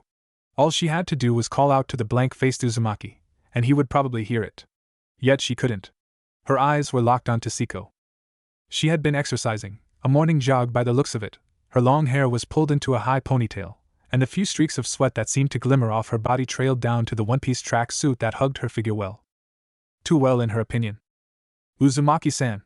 Nikki cried next to her, waving her slim arms wildly in her best attempt to get his attention. What's she doing? A sudden panic overcame Misuzu. One she couldn't quite explain. She's supposed to be the quiet one. Why did she call out to him? Her heart began to thump loudly within her chest as the tall blonde tilted his head towards them. For a brief moment, she could have sworn Saeko glanced over as well, namely at her. All the while, Nikki mentally patted her own back on a job well done. When she saw Misuzu outwardly twitch, she knew her friend wouldn't call out to the blonde. The hesitation was clear as day in her eyes. Probably too nervous, but Uzumaki was going to take the bento Misuzu's slave to make for him whether he liked it or not. She made sure of it. Misuzu and her friend, hello. Dry, bland, and toneless as always. Oh, I didn't know you had any friends, Uzumaki-san. It's a pleasure to meet you both. I'm Busujima Saeko. With a short and polite bow, Saeko offered a friendly smile while introducing herself. Not like she really needed to, though. Titi Tashimi Nikki. Second year, Class 2A. A pleasure, Busujima-san. It seemed holding a conversation with one of the most influential students in all the schools seemed to suddenly lessen the normally quiet girl's spontaneous burst of confidence. Misuzu quickly snapped herself back to reality and gave a short bow as well. Ichiju Misuzu, second year and also Class 2A. A pleasure. Her introduction was followed by a slightly nervous grin. Naruto outwardly grunted at the interactions, his eyes already locked onto the familiarly wrapped container in between Misuzu's shaky hands. She's nervous, I wonder why? He mused to himself. There was a bit of an awkward atmosphere as the four stood together near the gates, watching as some of the students and teachers went about their mornings. Harsh whispers and glares would sometimes be directed their way as the students began to filter through, all directed towards the only male of the group. Naruto wasn't sure if they really did hate him that much, or if they were just jealous. So how do you guys know each other? Misuzu asked rather meekly, attempting to break the silence that had settled. Saeko responded with a warm smile as she glanced up at the taller blonde. We've had a couple of classes together, and as head of the disciplinary committee it's my job to make sure troublemakers like Uzumaki-san pay attention and are regularly on time. Nikki nodded. It did make sense after all. Misuzu, however, didn't seem to buy it. The brunette found herself resisting the urge to openly glare. Class hasn't started. Oh, well, of course. The smile on Saeko's face never faltered. I was actually finishing my morning run when Uzumaki-san offered to walk me back.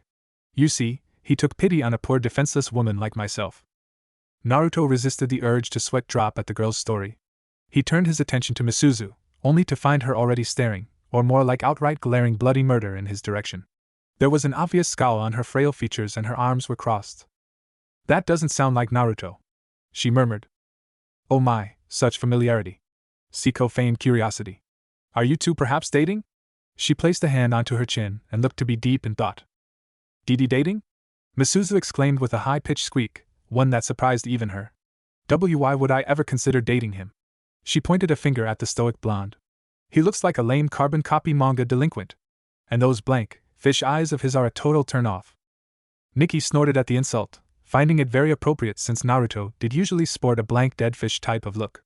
While Misuzu herself gaped, doing a very good impression of a fish out of water herself. I can't believe I just said that. As for the blonde in question, he honestly didn't know whether to praise her for the insult or actually feel insulted. Fish eyes, huh? That's actually impressive. Saeko cared not for the insult. Instead, she asked the question that was on her mind. Then why do you have a bento?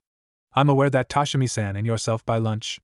The only other explanation is that you're giving to someone, and that someone is clearly Uzumaki-san. Correct? She finished with a cheerful smile and a clap. Misuzu was by now more than just flustered.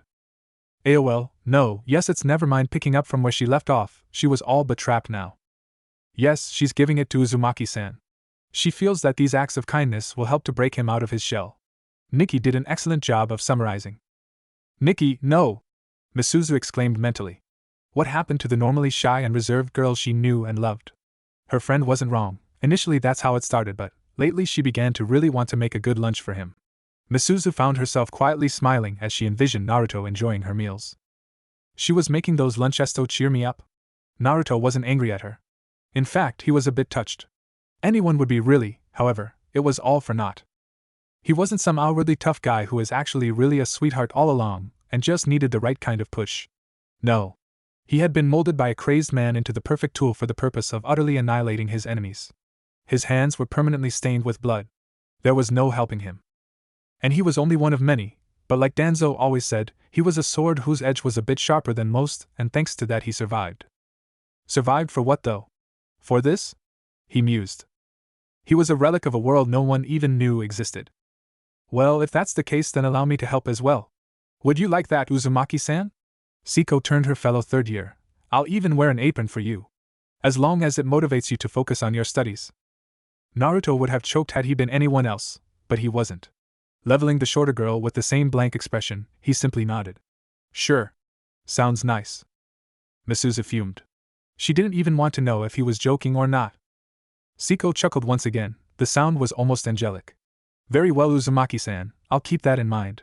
She then turned to the duo and bowed deeply. I must be off now, I have many duties to attend to before class starts. Uzumaki-san, please don't make Hayashi-sensei have to come look for you again. Naruto didn't bother to respond. Offering a final wave, the third-year beauty made her way towards the dorms. The crowd that had slowly and not so discreetly began to form around them quickly followed after her. Wow, she sure is popular, Nikki whispered as the three watched her go. Misuzu grunted, more like nosy. She mumbled underneath her breath. Turning her attention to the blonde, she immediately spoke. How come you didn't tell us you know the Busujima Saeko?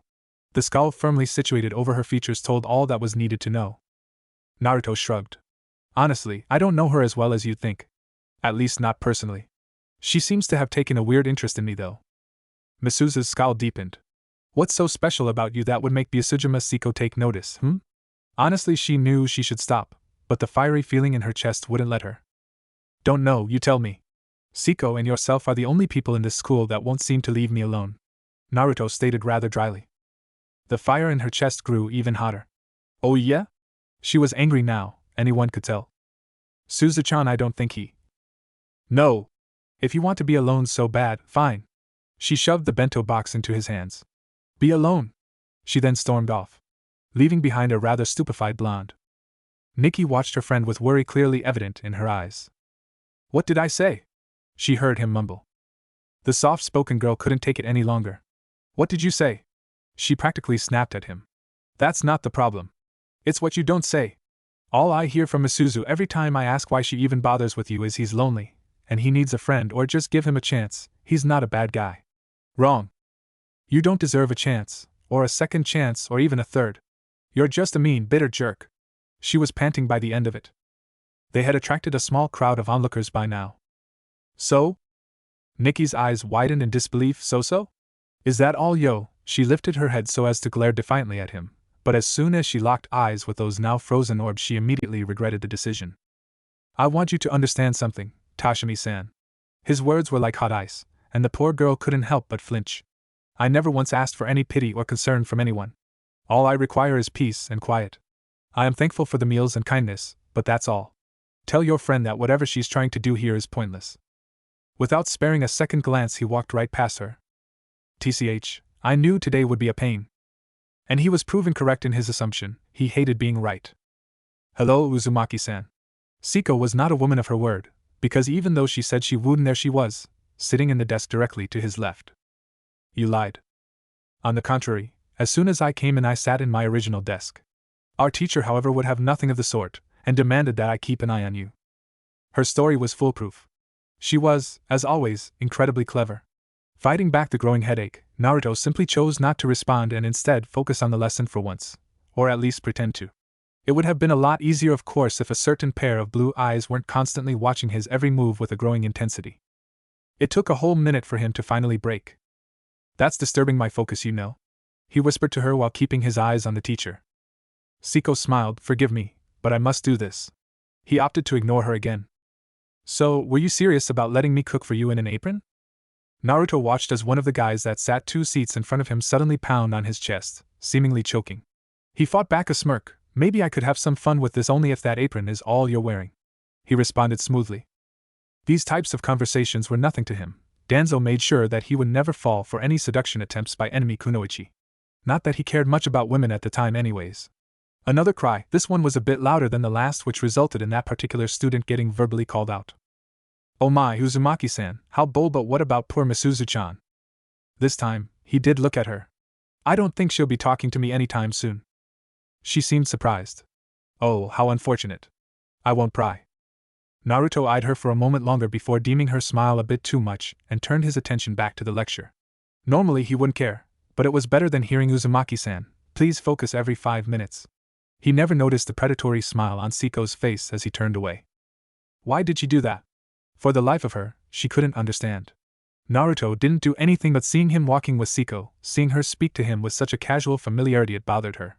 She didn't like it.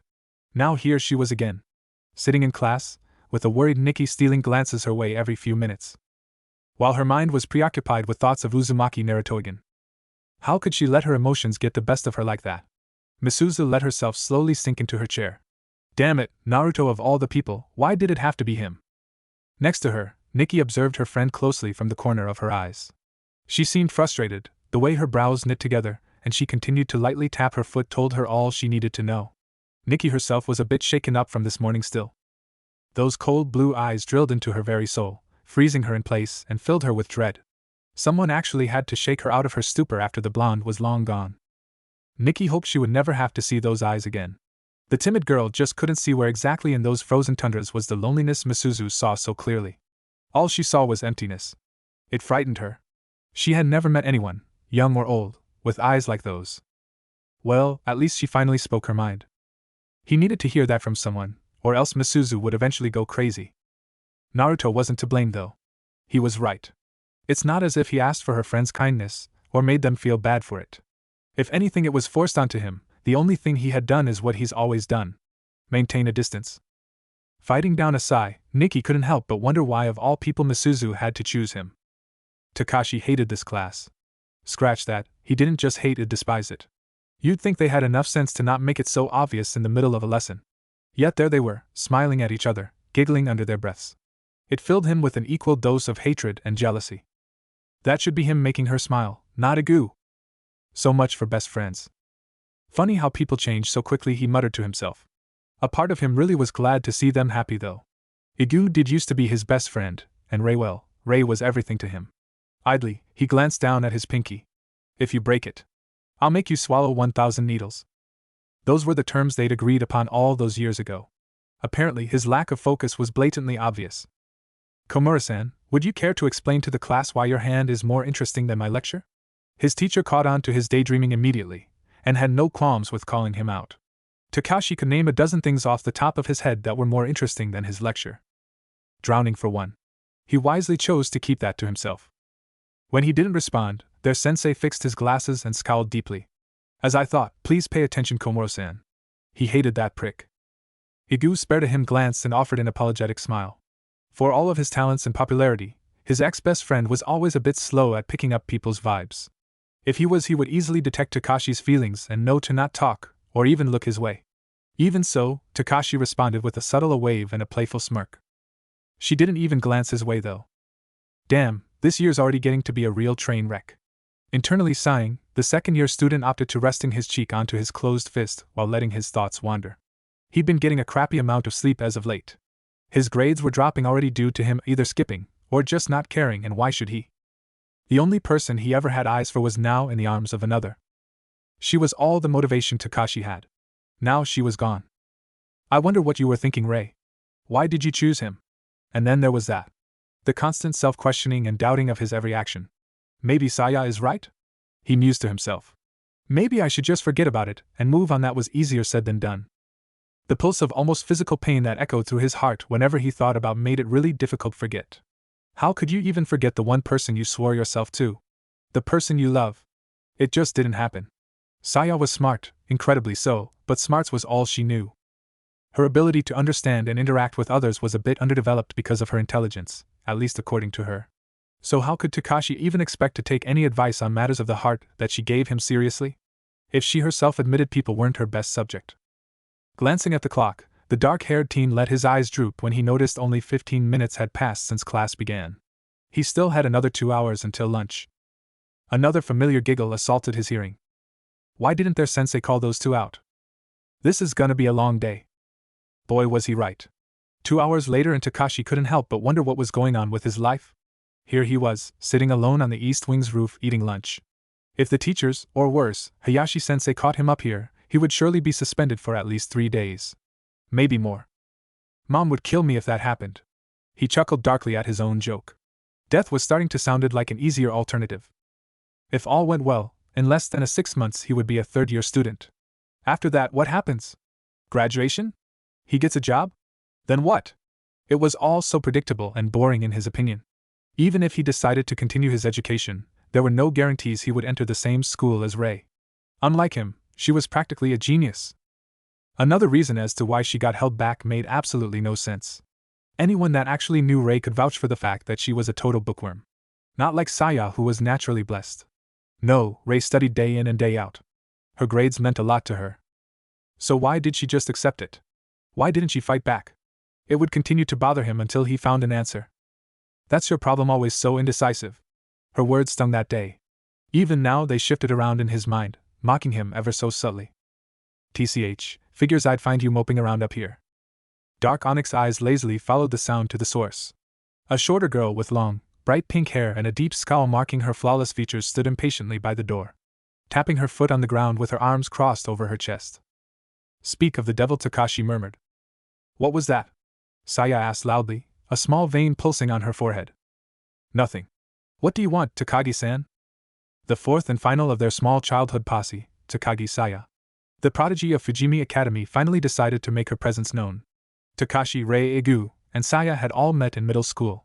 Saya joined their small group the latest. Due to her bright hair and smarts, she was made out to be easy pickings for most bullies. At the time, Takashi had a bit of a hero complex and chose to defend her quite often. This of course led to the two growing close. Your mom texted me. She said the school called to tell her about your grades. I didn't tell her about Ray, but I'm guessing that's the reason why you're performing so poorly, correct? Takashi managed a half-hearted glare. It was no match for her own fiery gaze, however. The already deep scowl on her face grew even deeper. I knew it. How pathetic of you, Komuro. I really don't need this, Takagi-san. It's lunchtime, I'm not skipping or ditching any duties. True, she stated, making her way over to him. But you are trespassing. If any of the teachers found you, you would be in serious trouble. Takashi had to withhold a blush as the short girl leaned forward, hands on her hips as she leveled him with a disappointed glare, their faces inches apart. That wasn't why he was blushing, though. The close proximity was no problem, it was the angle in which she was leaning that caused blood to rush his cheeks. Her more than ample bosom was directly swaying in his face. "What are you?" "My guardian," he grumbled, averting his eyes and ducking his head while doing his best to hide the blush. "I might as well be. Your mom told me to keep an eye on you and make sure you get your grades up. I'm going to come over tonight to make sure you study." Her tone left no room for discussion. Takashi knew better anyways. Arguing with Saya was practically impossible. Her smarts coupled with her dangerous temper made it all too risky. "Fine. Whatever. Just leave me alone." Saya let a frustrated groan to escape her. "You're being pathetic," she said. Twirling on her heels, she HMPD and made her exit, the door to the stairs slamming behind her. "Pathetic, huh? Yeah, I guess I am. At least his next class didn't have Ray in it." "Haha. Welcome. It's good to see everyone looking in tip-top condition today." "Ah, good old Teshima-sensei, the brutal coach of the physical education class." The man leveled the entirety of the class with a wide grin. In his left hand was a basketball, and hanging from his neck a light red whistle. If there was something he hated more than the sadistic PHY.E.D teacher, it was his whistle. Bastard loved the damn thing. His students hated it. "Today, we'll be playing basketball. But first let's start with some basic stretches. Find a partner and we'll begin." Takashi wasted no time in finding a partner. He could already see Morita discreetly winking his way. Fellow good-for-nothings had to stick together, he supposed. "Yo! Takashi!" The two tapped knuckles. "You ready for another round with the demon gym teacher, Teshima-sensei?" A playful grin was plastered onto Morita's face. Takashi was definitely not ready. He didn't think he'd ever be ready. He knew better than to hope for the best, though. No one escaped Teshima, not even the kids with notes. The man would simply send them on an errand that would no doubt end up being very physically demanding. Laying down on the dark blue mat, Takashi couldn't help but squint as the bright sun obscured his vision. He felt Morita grab his leg and force it back, eliciting a small groan from him. The burning feeling under his thigh was the worst. "I hate exercise." It wasn't that he was fat, nor was he overly skinny. Takashi was just average in tone. Nothing to admire, but nothing to complain about either. It suited him fine in his opinion. He just thought there were better things to do during the day, like sleep. "Easy there, Morita, you'll tear my muscle." His friend grinned apologetically. "Sorry. Teshima-sensei is counting too fast again. Makes it hard to keep up." Just as he said, Teshima was hollering numbers rather quickly and without a manageable break in between. The whistle hung limply from lips as always. Every time he spoke, the plastic annoyance brushed the stubble growing over the man's chin. Clapping his hands together, Teshima reached for the familiar attendance clipboard.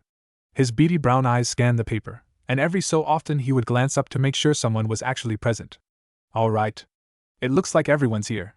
Good. Uzumaki is missing," a random student stated. Takashi blinked, watching from his position as Teshima seemingly choked on air. "That damn brat is gone. Again." His grip on the clipboard tightened as the teacher's temper spiked. Some laughed, others just shook their heads in disappointment. Uzumaki Naruto Takashi had heard much of him. All bad. "Man, that Uzumaki-senpai sure does set the bar high for us delinquents." Morita chuckled a bit. "Skipping Teshima-sensei's class of all people. The man will hunt him down for this." "Oh well, not like sensei actually ever catches him." Takashi would have to agree. Uzumaki Naruto seemed to be the only person able to evade Teshima flawlessly. Something that hurt the teacher's ego, no doubt. Teshima was a prideful man who usually allowed his fists to do the talking if he could help it, so it was no secret. Takashi didn't really care either way. Anyone who managed to spite the bastard and his whistle was alright, in his book. The object in question pierced his eardrums, signaling the end of the stretch. "Alright. Now that we're all warmed up, line up." Teshima grinned proudly at his small rhyme. "Let's get a quick lap in while we're at it." "Ha! Damn him!" He bounced back fast. By the dangerous glint in his eyes, it seemed like whatever ill intent Teshima may have towards Uzumaki he would be taking out on the rest of the class. Really, it was things like this that made the blonde so strongly disliked. Misuzu glanced around nervously. The end of the day had finally come and crowds of people moved about like ants. Heading home, or among friends. She didn't care about any of it. All she was looking for was a spiky mop of sunshine. Nikki and her had parted ways not even a minute ago. What she had to do now, she would do alone. "Naruto," she whispered to herself, biting her lower lip. She felt terrible the entire day for snapping. During lunch, Misuzu searched everywhere for him, hoping to be able to apologize for her earlier actions. Unfortunately, she couldn't find a single trace. Arg. Why did she feel so stupid? It was all so frustrating. Why am I even so adamant about apologizing? For a brief moment she allowed her eyes to move away from the crowd and instead focused upon the beautifully painted sky. It really was a beautiful sunset, she thought. A vibrant blend of soft red, light pink, dark blue, and bright orange. Truly breathtaking. Still, it did nothing to distract her ailing mind. It's not like he even considers me anything more than an annoyance. Her words came out rather bitterly. The crowd continued to move without rest, slowly growing smaller as most of the students and faculty filtered out. As she watched them all, Misuzu couldn't help but be in awe. Sometimes one could forget just how big Fujimi Academy really was. Despite the minutes going by and the crowd lessening, Misuzu continued to wait for him. She would not allow herself to feel this way for the rest of the evening. This constricting feeling within her chest, it was too annoying. The courtyard was less active now, save for the few clubs and sports teams that stayed behind. There was no one else on campus at the moment. All of the students were glad to be away from Fujimi for a short time. They were surely all off enjoying the city with friends or visiting family if possible. Curfew on the gates wasn't for another 6 hours after all. Her foot began to tap impatiently, and a firm scowl had placed itself on her face. I swear if he ditched me again I'll speak of the devil. Exiting the double doors of the main wing was Uzumaki Naruto. That was good. Usujima Saeko walking casually by his side, chuckling every so often? That was bad. The two noticed her immediately. To her, Naruto's eyes met hers instantly and without issue. She didn't know if that was a good thing. In a few short seconds they were before her. Saeko held a pleasant smile and offered a polite bow. Naruto is Naruto. He just stared down at her indifferently. Does he even care? Ichijo-san. It's nice to see you again. I trust your day has been pleasant? The way Saeko spoke suggested she genuinely did care about how her day went. Misuzu could see why she was so well liked. It was good. Her response was admittedly a bit short, but then again Saeko shouldn't even be here. Naruto's deep blue eyes bore into her own, and were she to be honest, Misuzu would attest to it, taking all her strength just to sustain eye contact with him. Saeko nodded lightly. I'm glad to hear that, Ichijo-san. However, one can't help but wonder what it is you're. Saeko. Naruto interrupted her suddenly, his eyes never leaving Misuzu. The third year seemed a bit put off at that. Yes? I'll see you tomorrow. It seems like Ichijo-san would like to speak to me in private. Saeko blinked owlishly, though she didn't outright fight his request. Very well, have a pleasant day you too. Another polite smile. Then, just like that she was off, never glancing back once. God, even the way she walks is elegant. It was just them now. So, what's up? Naruto's voice sent a chill down her spine, and she unconsciously shivered. Why was this happening to her?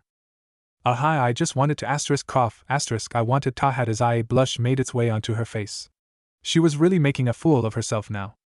A silence rested between them, and she fidgeted nervously while her gaze started to wander. It wasn't until Naruto spoke up that she actually looked at him again. You worked really hard on this, didn't you? His words were soft, and managed to catch the girl completely off guard. Huh? She blinked. In his hands was the bento she shoved into him during their brief argument earlier. Oh! Yeah, I did. Naruto's eyes were on her again. This time they seemed different somehow. Warmer. Misuzu could feel her heart beat loudly in her chest. Her entire body felt like it was on fire. It was good. Make me more. Her eye twitched. And just like that, whatever warmth she imagined was gone. You really are a jerk. Naruto managed a playful smirk. Misuzu crossed her arms over her chest and gave a firm nod in response. All right, I'll keep making them. She cracked one eye open and leveled the amused blonde with a fierce glare. But you have to stop hiding from me during lunch, or else I can't give them to you. Naruto gave her a dismissive wave. We'll see what happens. With that, he offered a small two-finger salute and began his own trek towards home. I'll see you tomorrow. Despite herself, Misuzu couldn't help the bright smile that overtook her features as she watched him go. Yet tomorrow. Saeko tapped her finger impatiently over the hilt of her katana. Her father's private dojo served as a great place for letting off some steam, and she badly needed it. That arrogant. A fierce horizontal slash. Brash. Lighting fast swings followed seamlessly. Fool! She finished her attack with a powerful downward swing. Dust kicked up around the end of her blade from the sheer force of her attack. Inhaling deeply, she ran a hand through her luscious hair, and then exhaled. How dare he just dismiss me like that?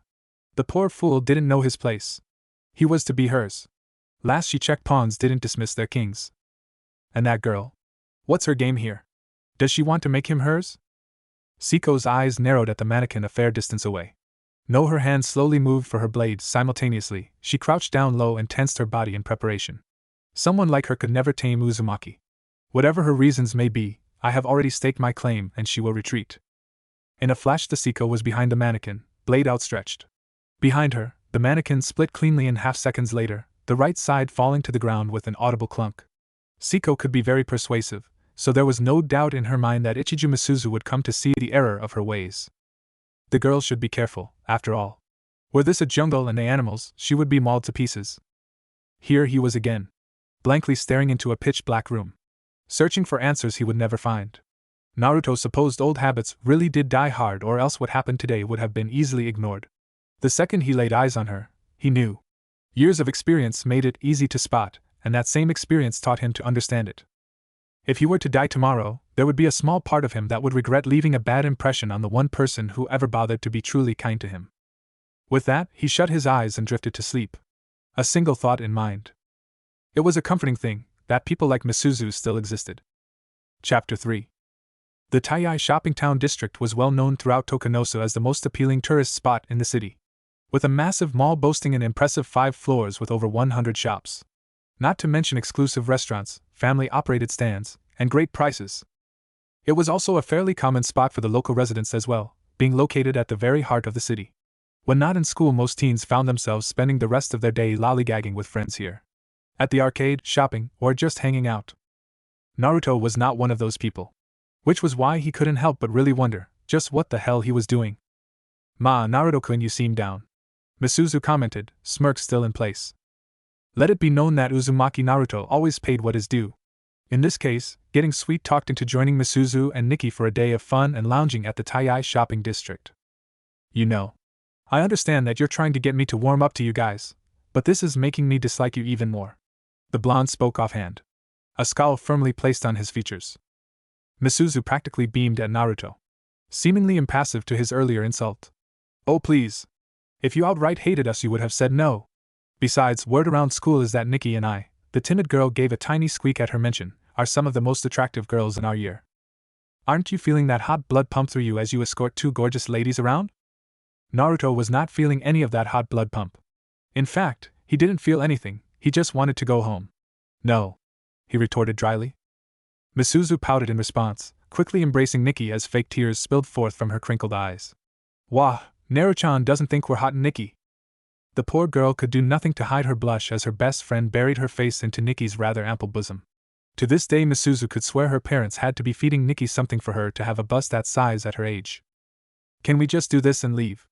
I have to be somewhere later tonight.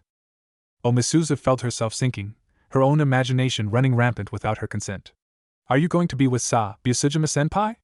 The brief flash of hurt in those deep brown eyes were lost to the blonde, but not Nikki. A single blonde eyebrow rose. No. I'm actually doing a favor for an old friend, a very old friend. Friend? Nikki echoed softly. Naruto resisted the urge to sweat drop. The entire time she's barely said a single word, too afraid to even look him in the eye. Yet as soon as someone mentions the words friend and Naruto in the same sentence, it somehow manages to surprise her enough to speak. The blonde would admit he didn't go out of his way to make relationships or forge bonds, but that didn't necessarily mean he forgot how to. Old friend? Misuzu repeated, as an old friend or old friend? Naruto blinked. Beside the two, Nikki couldn't help but give a soft sigh. Uzumaki really was dense, very dense. Discreetly, Nikki's attention shifted toward her best friend, watching as she grabbed the blonde's hand and began to lead him, all the while a bright smile was plastered on her face. She looked genuinely happy at the moment. A stark, but welcome difference from how Misuzu had been acting lately. Why him though? The same thought continued to echo in her mind. It was the same question she asked last night after Misuzu's sudden revelation. See, could you repeat that? To think I like Uzumaki-san. Her best friend's voice was definitely clear, if a bit nervous. Nikki felt like a bomb was just dropped above her. The fierce weight crushed the tiny girl's body for a brief second, and she was left speechless. Uzumaki Naruto, the #1 delinquent of Fujimi Academy, and the single coldest person she'd ever had the displeasure of meeting, was her best friend's first crush. Her only crush. Misuzu had never even shown interest in any other guy before. What? Her own question echoed within her thoughts. Why? He's cold. An ass. A brute. I know. You've told me all of this and more plenty of times, Nikki. That was because it was true. Everyone knew it. The only person that didn't seem to get that was Misuzu herself. Just hear me out, please? Misuzu pleaded. Nikki sighed softly in response. Of course she would, although it was only because she didn't like having to hear her best friend beg her of all people. I don't really know how to explain it. It's weird. Misuzu hesitated for a second. When I see him, my heart starts to beat really fast. And I get super nervous. She paused again. Naruto, he makes my chest hurt. He makes me wonder. His eyes are so empty, and it bothers me every time I look at him. I don't just want to help him anymore. To want to get to know him and understand. I want to stand by him too. Misuzu's tone changed gradually as she spoke, growing softer and weaker, a clear indication of her slowly worsening mood.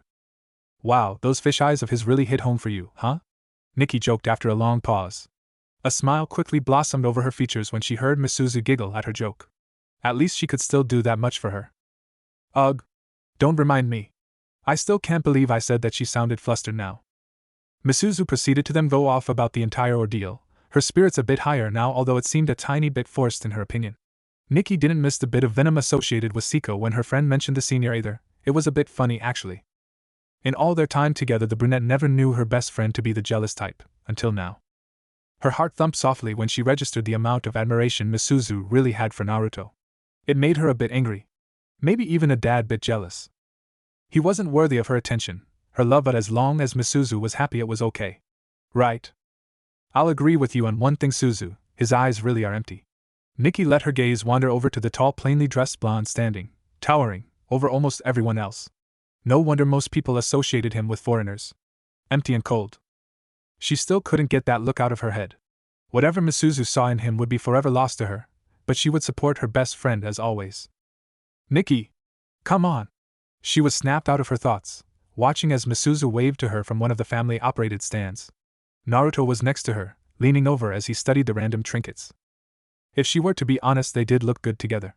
Misuzu's bright one-piece dress struck out against the constant sea of suits, while her more darker features contrasted the bright yellow dress well. Naruto, on the other hand, was the exact opposite. While the simple gray crew neck and faded black jeans did nothing to attract any color to him, his distinct natural appearance did. This was actually the first time either of the two girls had seen the blonde in anything but the standard Fujimi Academy male uniform. If you got past all of what made him, well, Naruto, Nikki would admit the blonde was pretty handsome. In the right lighting. Gah! What am I thinking? With a quick shake of her head, the shortest of the three gave a bright smile and moved to follow after her best friend. Or rather, she would have, had a large silhouette not suddenly stepped in her way.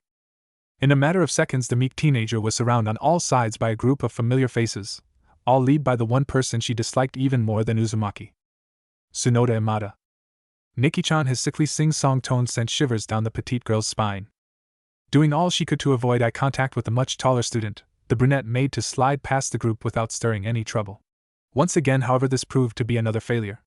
Imada was there in a matter of seconds, a wide smirk spread over his features as he blocked her exit yet again. Come on now, don't be like that. His narrow brown eyes rolled over her features, taking her appearance in with glee. Leaning down so that he was eye level with Nikki, Tsuanda ran a hand through his dual-colored hair and sighed. You keep this up and I'll lose interest, Nikki-chan. Biting her lip, Nikki continued to deny eye contact, secretly hoping Misuzu would hurry up and save her. Her hands began to shuffle nervously. The low chuckles of Tsunoda's friends really weren't helping her nerves in the least bit. Tell you what, Nikki-chan. How's about you come along, and we have a nice date, just you and me, nay? The imposing teen smirked once more. His eyes darting around slowly. I don't see your faithful protector around either, so all the better time to ask. Extending a hand, Imada looked down upon the girl impatiently. Nikki was doing everything she could to not curl into a ball and cry her eyes out. This was too much for her. And in a place like this, where everyone else could see, her heart pounded in her chest as she tried desperately to find the courage to speak. Yeah? Sonoda was smirking once again, placing one hand in his pants pocket and raising the other to his ear, openly mocking the clearly bothered Nikki. Speak up. I don't have all day, you know. Not even for you. Nikki visibly gulped. To Idan. What was that? Imada rudely pressed on, eagerly watching with barely contained amusement as Nikki flinched under his presence. To Don Tw1 to her words were barely above a whisper. Damn it! Why did she have to be this way? Without concern for Nikki's personal space, Imada placed an arm on her shoulder, a scowl marking his features. It seemed all traces of amusement were now gone. Enough of this. With a small tug, he motioned for the smaller girl to follow. You're taking too long. I'll decide for you. No! The poor girl practically screamed in her thoughts. The only audible sound she made, however, was a weak whimper. What the hell do you think you're doing? Amada quickly let go of Toshimi, his attention quickly drawn to the painful feeling that was now growing in the back of his head. Shit! Amada-senpai! The two others with Sonoda rushed to his side, quickly turning to glare daggers at a very angry-looking Misuzu, followed behind by a none too pleased Uzumaki. Damn it! What the hell was that? Sonoda found his answer in the half-empty water bottle a few feet away from him. Snarling, the now angered teen shook his two lackeys off and quickly stood, making a beeline for Misuzu. You bitch! He barked. Amada, wait! The taller of his accomplices cried out, Uzumaki is here. Sonoda instantly froze mid-step, his attention quickly drawn away from the fiery Misuzu. Now it settled instead on the chilly persona of the spiky-haired blonde behind her. Before he even realized it, Amada was grinning from ear to ear. Uzumaki Naruto. His narrowed orbs settled upon the blank facade of the pale teen. What an honor!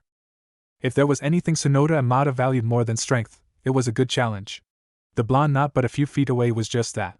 His name alone brought varied responses from over half of Fujimi Academy. He'd even heard rumors of this same guy beating up entire groups of people by himself.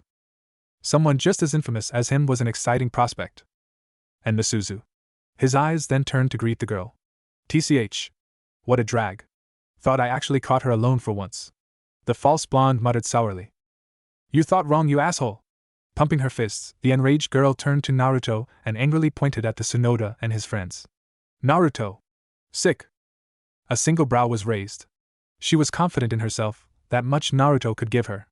Long gone were the days when anyone could just order him around. In fact, the last person he remembered doing that was Sakura. He may have lost many things, but his honor was not among them. Besides, this isn't my problem. He then turned and began his trek home, hands sliding into his pockets as he slouched away. The blonde had seen enough of this place to last him a lifetime. Misuzu fumed from her spot, angrily calling out to him. Why, you jerk? Ha! Man, you are a riot, Uzumaki.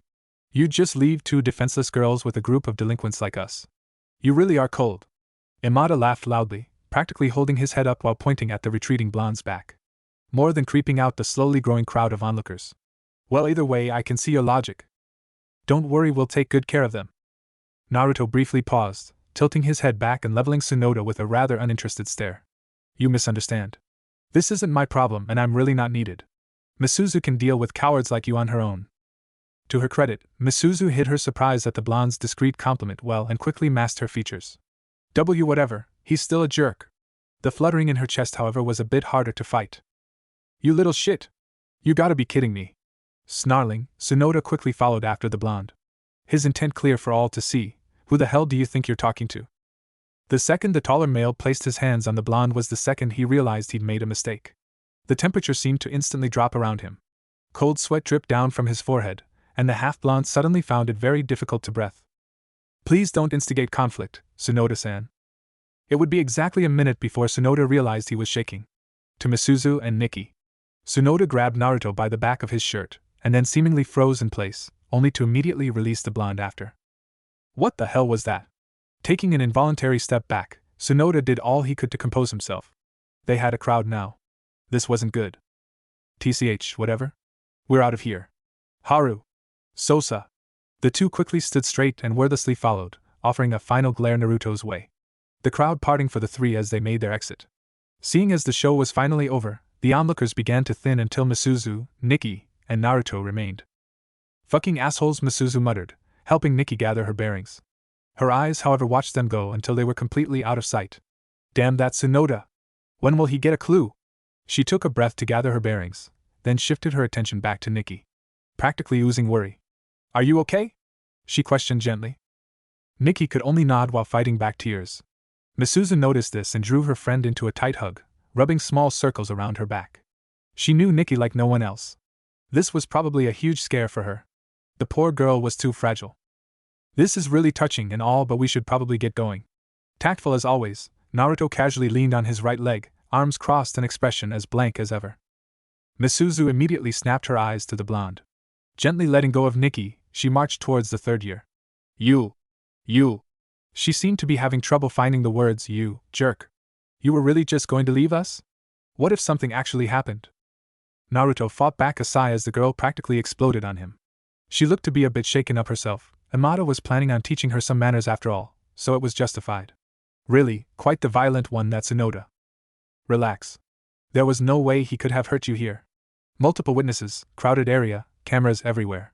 He'd have to be a real fool. He found a finger pointed in his direction. First of all, yes. Amada is an idiot, so he would have. And second, that's not it. You were supposed to show how cool you were back there. And how, even though we underestimate you, you're actually courageous and strong. Misuzu ranted. Naruto deadpanned. Even Nikki looked to be a bit thrown off. What? Throwing her hands up in defeat, Misuzu grabbed onto Nikki and marched towards the exit. Nikki would have to admit, she'd never seen her friend get so easily frustrated over a single person. Misuzu was emotional and passionate, yes, but she always maintained control. It was almost like Naruto just instinctively knew how to push her buttons. Come to think of it, he knows how to push just about everyone's buttons. She mused. Her eyes once again darting over to the blonde one final time as they left. He watched them go, visibly making eye contact with her. She flinched involuntarily once they locked eyes. Those dark blue waters were calm, like the sea just before a massive storm. They always looked like that, guarded, controlled. Nikki was a lot more observant than most would assume. Misuzu would always comment on how she noticed what everyone else didn't, whether it be with people or places. That's why she knew Uzumaki Naruto was dangerous. Someone with no known past and no visible future had to be. After the eventful day at the mall, Naruto found himself sitting at the foot of a sleek dinner table coated with a various spread of arguably delicious-looking food, and of course a multitude of curry bowls and sake. Oh ho ho. I'm glad you decided to show up, Naruto boy. You threatened to fire me. Hate seemed puzzled. Did I? Oh well. Either way. You're here, so it worked out. Oh ho ho ho ho ho. Naruto resisted the slowly growing urge to strangle the old coot. Instead, he merely gave a quiet sigh and turned to the three others sitting around the table with him. Or more, he focused on the single person glaring daggers at him. Can I help you? Rei narrowed her eyes at the blonde. Ignoring his question, the girl turned to her mother and pointed an accusing finger at the pale teen. Why is he here? Do you even know who this is? Kiriko merely offered a pleasant smile as she finished gently blowing on her tea. Well, he's a friend of your grandfather's. Hayate-san has really been insisting he join us for dinner, so. This is Uzumaki Naruto, Mom. The fiery teen interrupted. The #1 delinquent in all of Fujimi Academy. He shows up late almost every day, skips class, and picks fights. Among other things. Dad, you should be arresting him, not serving him dinner. Rei huffed out, cheeks rosy after her tiny rant. I'm still here, you know. Naruto commented with a deadpan stare. That's the problem. She all but shouted in outrage. I don't want to associate with someone like you. Let alone let you have dinner with my family. This was going to be one hell of a dinner. Rei, I will not have you criticize one of our guests. Her father's strong baritone left no room for discussion. Besides, look at those marks on his cheeks. Aren't they kind of cute? Doesn't he remind you of a cat? Nay, Meowkuin? Naruto's brow twitched. He was really starting to see the family resemblance between Hate and Tadashi. Hate, now more than a bit drunk, couldn't bear to hold it any longer. With loud bark, he exploded with laughter. Oh, Meowkuin. Oh, Tadashi, my son. I've never been so proud. The old man was clutching his side as he banged on the table, laughing maniacally as he attempted to down another plate of sake. To her credit, Rei silenced herself and merely continued to glare at the blonde. Her father's orders were absolute. A bit of an awkward silence fell over the dinner table after that, one that was mostly felt by the two women of the family and Naruto. Tadashi and Hate were now more focused on which one of them could stand the most sake before the end of the night. The previous dispute now gone from their memory. So, Uzumaki-kun, Kiriko began, in an attempt to break the ice. Naruto is fine, the blonde said politely. Kiriko smiled warmly. To be honest, it almost made Naruto himself blush. Kiriko had the kind of smile that radiated nothing but kindness. It reminded him a bit of Misuzu and of that woman. Very well, Naruto-san, she corrected. Tell me, why is it my daughter seems to dislike you so much? Mom, I just told you why. He's a delinquent, and Rei found a single finger pressed onto her lips, her mother shushing her in the same manner she'd done for as long as Rei could remember. Now Rei, I've heard your story. I'd like to hear his. Watching her daughter visibly deflated, the senior Miyamoto playfully winked in her direction. Her eyes then locked with Naruto's, and she silently beckoned for him to begin. Surprisingly, Naruto actually found himself nodding. He'd already realized these people were different from the average folks he had come to know. More worldly. The blonde honestly did see many of Hyde's qualities in each of them, and not just the annoying aspects. Well, most of them. Dark blue eyes flickered to the sour-faced Ray for a brief second. After a moment quiet contemplation he responded. Everything she said is true. Ray's eyes widened, and even Kiriko seemed a bit put off at his response. Well, that was unexpected. Still, it didn't seem to bother the senior Miyamoto. I thank you then for being honest. Although, now it looks like I'll have to keep an eye on you. Even the small wink she delivered was playful. Naruto couldn't resist the small smile that fell upon his features. These people, they treated him normally. There also, he glanced at Hate and Tadashi, the latter who was now chugging the sake bottle while his father edged him on. Nice. From across the table, Miyamoto Ray couldn't believe her eyes. Despite how many times she blinked, the sight before her didn't change. There it was, right in front of her. Uzumaki Naruto was smiling. What just happened here? She mumbled, eyes bouncing between her mother and the blonde. What is it with you people? I can laugh too, you know. Naruto dryly joked. The smile vanishing as quickly as it came. For whatever reason, Ray seemed to honestly be put off. Then why don't you? Why don't you laugh either? It would sure make people like you more. Something about that pissed her off to no ends. Here she was, fighting with all she had to keep her emotions and feelings bottled up. Struggling to contain her guilt, and right across from her was Uzumaki Naruto, who never showed the slightest bit of emotion, smiling. Like it was the easiest thing in the world. It was such a sad smile too. Tiny and insignificant and... You're very emotional. Naruto spoke offhand. As for your question, I just don't think there's anything particularly funny. Ray was really starting to see why Uzumaki was so disliked. He was an asshole, plain and simple. Kiriko watched the exchange discreetly, her eyes twinkling with amusement, and even a bit of pride as they landed on Ray. Her daughter really could be so impulsive at times, but it wasn't always a bad thing. Ray merely spoke what she felt. She may have my looks, but she's her father's spirit. Amber eyes then shifted to the Mappa blonde. And you are a bit more interesting than Hate led us to believe. What a lovely dinner! Kiriko clapped happily as Tadashi and Hate attempted to strangle each other in the background. Please forgive my daughter, Uzumaki-san. She takes after me. Ha ha ha! Tadashi happily patted the shorter teen's back, letting out a boisterous laugh. Naruto didn't even know what to make of what Tadashi just said, but he accepted it nonetheless. It's fine, and just call me Naruto, he responded after straightening himself. The certainly taller man actually made him feel like a kid still. It wasn't bad. It was just strange. Tadashi blinked, and then gave another hearty laugh. All right then, Naruto-kun. Have a good night, feel free to stop by any time. Naruto merely nodded, and with a surprisingly polite bow turned and began his trek home. He was right, they were nice people. Besides, not like he would say he didn't enjoy the free dinner. From the second-story window, Kiriko watched the blonde leave. Her eyes watched his retreating back until his visage was entirely swallowed by the inky black night sky. There was no moon tonight, and few stars. Nights like this served to remind her of how tiny they really were. You were right. He's a weird one, she seemingly said to herself. Why bring him tonight? Why not earlier? Hayate's unconscious body was sprawled on the bed in the guest room behind her. For a moment there was no response from the drunken old man, until a light ruffle followed by the sound of shifting sheets sounded. I don't know honestly. Guess you could say it's old instinct acting up. Hayate mumbled, groaning as his head began to once again pound. Though strangely he's been a bit more cooperative lately, so I figured I'd push my luck. Kiriko raised a single brow. Old instinct? Maybe you're still drunk. Hayate shook his head softly, releasing a weary chuckle as a sleepy haze began to once again gnaw at the corners of his mind. He's the one I called Soikun about all those years ago. You should have seen him. Then the old man paused, a frown falling over his wrinkled face. He was like an animal. When the brat woke up, it took 5 men to keep him restrained. 5 heavily armed, fully armored trained men from the agency. The woman turned from the window and made to sit at the edge of the bed. That's impressive, yes, but not enough to warrant any. Kiriko Hayate's jaded eyes were serious, and reflected his true age. His spine was broken, among other life-threatening injuries. If he can take out an entire squad while suffering that kind of damage, and all while heavily sedated, I'd hate to see him on his best day. Even in my prime. Well, that was impressive. Practically a miracle. Do you know anything else? After a moment of silence, Hayate answered. No, and I don't plan to.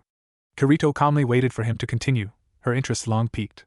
Hayate took a deep breath, releasing a heavy sigh before he continued. When I look at you. When I look at Tadashi.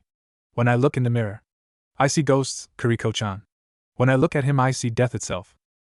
I don't want to know what drove him here. I just want to help him. He then paused, the rest a tiny whisper. After all, the best time to enjoy a hot bowl of curry is in one's youth, with those you hold dear. Time was a terrible thing to waste. There would be plenty of time for regrets when old age came, but one could only be young once. He wasted his own, and even more regrettably, he wasted Tadashi's, his own son. He'd hate to watch Naruto willingly waste what little time the blonde had left. Hate slowly allowed sleep to overtake him once more, smiling warmly despite himself as he felt a warm blanket being placed over him. That Tadashi sure knows how to pick him. The old man mused perversely as he drifted to sleep, letting the more darker thoughts drift away to the back of his mind. When small snores began to echo in the dimly lit room, Kiriko knew it was time to leave. Flicking the light off and gently closing the door, Kiriko fell into her lover's arms the second she spotted him, reveling in the warmth Tadashi always managed to provide her. "It was a nice dinner, wasn't it?" she mumbled, her face nuzzled into his chest. "Yes, it was. How about dessert?" the man suggested, a wide grin on his face. Kiriko shook her head softly and smiled. Men really are troublesome creatures. Misuzu sighed as she stepped through the gates to Fujimi, her hands idly swinging at her side. Nikki had to wake up early to make up a test, so she was forced to walk alone this time. She really hated being alone. I wonder what Naruto is doing? Probably sleeping. Or slacking off. Or moping. Or a combination of all three at once. Or lounging on a bench situated under an impressively sized cherry blossom tree. Misuzu blinked. Well, at least he wouldn't be late today. Hopefully. Who am I kidding? He will. Misuzu watched him from a distance for a moment, before a sly smirk slithered widely over her face as a plot began to hatch. If she could sneak up on him and spook him, that would be blackmail for life. Naruto would never live it down. The smirk quickly erupted into a full-blown grin, and the mischievous teen threw her plan into action. Tiptoeing as quietly as possible, the bubbly girl cautiously approached the blonde. This would mark one of her greatest accomplishments. Maybe if she couldn't get him to show emotion by smiling, she'd scare it out of him. Everyone got spooked, right? Even Naruto. Just a bit more drawing in as much air as she could, Misuzu prepared to give a loud, shrill scream that was sure to pierce the blonde's heart with absolute terror. Now! Before she could even blink, however, a single finger rested gently over her lips. Naruto was shushing her. More importantly, he was touching her lips. Nice try. He mumbled sleepily, eyes still shut. He would have to remember to thank Kiriko for that one. Misuzu's cheeks instantly turned a bright red, and she quickly pulled away, wiping off her mouth rather dramatically. She then glared at the blonde and pointed an accusing finger at him. Pervert! She mumbled, blushing madly. Naruto merely sighed as he sat upright, blankly staring at the tomato-faced Misuzu. You got it, he said with a thumbs up. To her credit, Misuzu didn't scream in utter frustration. Instead, she gave a small twirl and let herself fall onto the bench next to the blonde, sinking in as she sighed in defeat. The third year next to her shook his head. Her antics were becoming just as normal as Heights at this point. Naruto, to his credit, had the decency to notice that the Tenacious 2 was currently the one. Where's your loyal shadow? He asked. His response was rather a sour glare. Don't call her that, you know her name. Naruto merely shrugged. This time, Misuzu shook her head, all the while diverting her attention away from Naruto as much as she could. Good thing she had this view. It really was a beautiful morning. The sky was painted a bright, colorful blue, while the sun delivered a quaint golden backdrop. Clouds gently passed over the giant ball of light, the white fluff slowly obscuring the golden rays every now and again, delivering a cool shade whenever they deemed necessary. One of her favorite authors summarized this time of year perfectly. Spring is the time of beauty and rebirth, and with the gentle breeze, would always follow a cluster of dancing cherry blossom petals. For a moment, Misuzu allowed a welcome peace to overcome her. Next to her, Naruto shared in her appreciation. Nice view, right? He whispered. At least the sun and sky would always be the same. Misuzu could only nod while fighting back a blush as she took in their position from an outside perspective. They probably seemed like a couple enjoying a peaceful morning together. Her poor heart began to thump wildly in her chest at the mere thought of it. Maybe now was the time to tell him.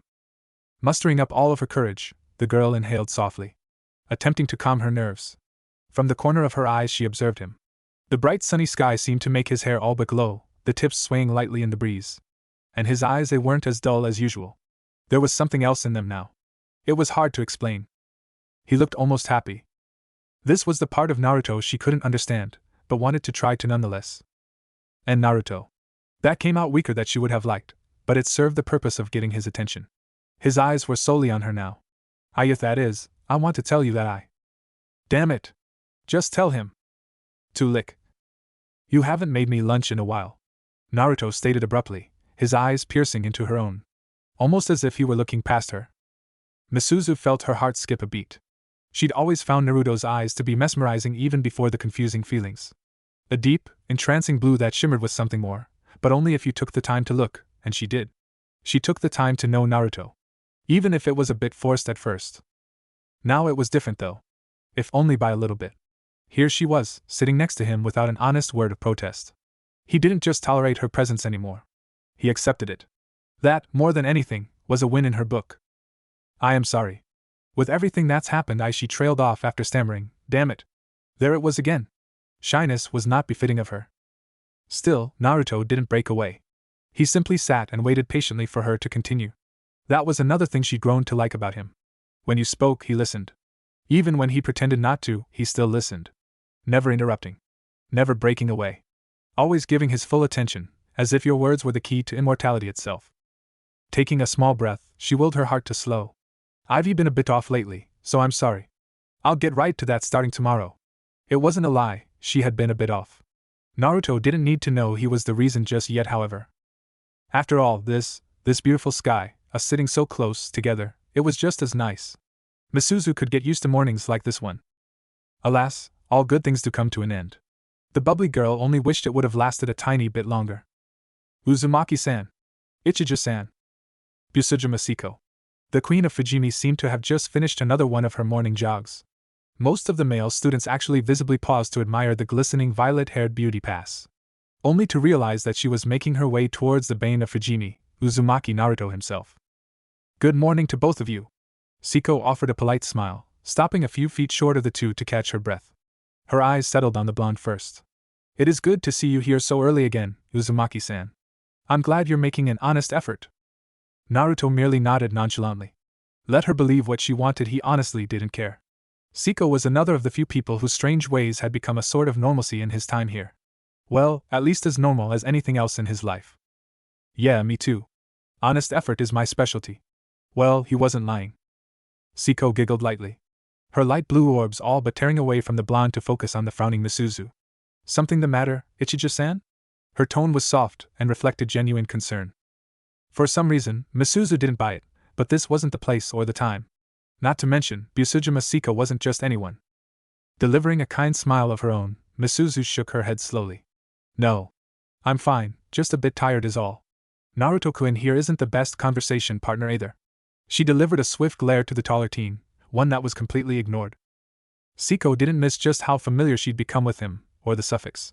This girl is becoming quite the nuisance. Resisting the urge to frown, she nodded in response. She'd spotted the two on her way back from her run rather easily, this was true. However, instead of outright approaching, she chose to observe them discreetly from the gates. Saeko didn't miss the blush that sprouted on the younger girl's features whenever she so much as glanced at Uzumaki. When she noticed her readying up for a confession, she took it as her cue to make herself known. It wouldn't do to have the blonde chained to anyone else but herself, after all. I'm glad to hear that. Saeko managed an apologetic smile. I do hope I wasn't interrupting anything. Misuzu shook her head once more. Not at all. She chirped brightly. Ding ding ding asterisk ding asterisk. The first bell rung abruptly, effectively cutting off anything else that would have been said. The light tone echoed throughout the premises of the school, and with it the day could finally begin. Oh, how sad. I was hoping we could chat more. I'll see you in class, and on time, Uzumaki-san. Saeko berated the blonde, before delivering a polite bow. You have an excellent day yourself, Ichijo-san. She spoke, turning to Misuzu. You too, Busujima-senpai. Misuzu stated brightly, forcing another smile. Naruto merely sighed and made for the small bag next to him. It was about time for him to find a nice place to nap at anyways. With a final wave, Saeko made her exit. The queen of Fujimi dashed away, sprinting at impressive speeds toward the girls' locker room. She still had to shower and change into her regular uniform. As she darted off, her eyes narrowed dangerously. Unseen to anyone else. It seems I'll be needing to have a chat with Ichijo-san very soon, Saeko whispered to herself, putting on a polite smile. The heiress slowed her pace and returned some of the waves sent her way by the students and faculty who slowly began to crowd the courtyard. If she were to be honest with herself, Saeko truly looked forward to it. Naruto was beginning to suspect that cameras were being placed around the place to track his every move. There was no way he should have been found, at least, not by Kyoko. The redhead swaggered in front of him, as if showing off her prize. The two were currently the only ones occupying the West Wing halls, and judging by where she was leading him, the Uzumaki was in for a long, stern, talking to in the woman's office. Hayashi Kyoko was well known throughout the school. She was the advisor to the school's 3-time champion ping-pong team, as well as the most well-liked guidance counselor in Fujimi history. The female portion looked up to her as a role model, and the male half drooled over her looks. She was the flawless face of a stern, intelligent femme fatale. Letting out a small groan, Naruto placed his hands inside his pockets and began to whistle a light tune. It didn't last long. "Could you please desist that whistling, Uzumaki?" Kyoko all but ordered. It seemed she wasn't in a very good mood today. How could she be though? Teshima had once again never called after their one-night fling that was suddenly happening at least 3 times a week. Yet the PHY ed teacher wouldn't even give her the decency of at least putting a proper label on whatever relationship they had going. She refused to be nothing but some booty call to the temper-ridden man. Having to sit down with Uzumaki and try and talk him out of repeatedly skipping classes, only for him to blankly stare at her, then get up and promptly leave would definitely not help to alleviate her current headache either. Kyoko honestly did everything in her power to truly help the students, but Uzumaki Naruto simply didn't want help. He made that very clear. Really, she'd honestly be surprised if the blonde even bothered to care for himself. At least he silently let it drop. God, she hoped the blonde would just sit quietly for a while. In her pocket, Kyoko felt her phone vibrate. Reaching for the device, she flipped it open and read the small text box that popped up. "Disturbance outside by the gates. All available staff please report Headmaster Gaiden." Sighing, she flipped the phone shut and turned to the blonde, halting him mid-step. "I can't afford to let you out of my sight. So you'll be joining me on a quick errand. When you get there, stay back and close to the other teachers." Naruto raised a single eyebrow, but nodded nonetheless. Rubbing her temples, the exhausted woman sighed inwardly. For some reason she felt her headache was about to get even worse. Takashi found himself leaning lazily over the railings of the astronomy club's roof once more, blankly watching as the blossoms swayed in the passing breeze. He couldn't be in that class right now. Not with Rei in there. For whatever reason, she looked to be in an even fouler mood today. I wonder if Igu slipped up. The dark-haired teen couldn't resist the dry chuckle. He knew that was wishful thinking. Hisashi was an all-around great guy. Athletic, smart, charming, attractive, the list went on. He should know, seeing as he'd known the teen the longest. The odds of him actually messing up were low. Part of him disdained the fact that he was hoping his old friend would screw up, but Takashi couldn't help it.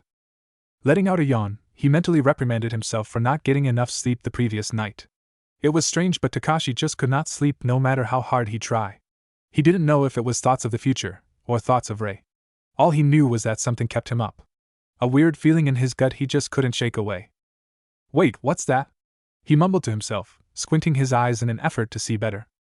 It looked like a small crowd was gathered by the gates of Fujimi, some he recognized as teachers, others students observing from a farther distance. He could hear some shouting, but making out what was being said was difficult from his height and distance. From the corner of his eye, he noticed 2 more figures slowly approaching. A long flowing trail of red and a mop of blonde. Idly he realized Uzumaki Naruto must have gotten caught skipping, and Takashi was willing to bet he was due for another round with Hayashi-sensei and her lectures. Poor guy. It was no secret the blonde was her most frequent visitor. When she could find him, of course. But what's the fuss about? Leaning dangerously close to the edge of the roof, the teen could finally make out a shadowed figure repeatedly banging against the gates. Takashi was already questioning the sanity of whoever it was. "What the hell? What do you think you're doing, pal? Don't you know this is private property, not to mention a school?" Teshima angrily questioned, rolling up the cuffs of his sleeves as he made to stand face to face with the stranger. The person, a tall male with slick black hair wearing a fairly expensive suit, continued to seemingly ignore everything around him, repeatedly walking into the steel bars of the school gates as if it was the norm, only to lightly bounce off. It was evident that something was definitely off about the situation. "Teshima-san, please. You mustn't get so violent." The arts teacher, Nakayama-sensei, attempted to defuse the man's temper. Things could become problematic for the school if Teshima were to actually hurt the stranger, and he decided to press charges. Unfortunately, the PHY ed teacher wasn't in the mood to listen. At least not to Nakayama. "Teshima. Enough." All eyes turned to greet Kyoko, who paused a few feet away from the scene, elegantly fixing her glasses as she leveled the man with a stern glare. Gladly meeting eyes with her, Teshima delivered a wide grin. Relax, Hayashi-sensei. The playful tone he used wasn't missed by many, and it served to further agitate Kyoko. I'm just gonna let him know to leave peacefully or things could get ugly. Kyoko rolled her eyes, resisting the urge to snarl at the cocky man. For the most part, Naruto was doing his best to keep himself in check. Because unlike everyone else here, he could easily smell it. Blood. Of the freshly spilled variety. Nothing like a small wound or cut either. No, it's large. Fatal even, but where? Glancing around, his sharp eyes lingered on every person in attendance.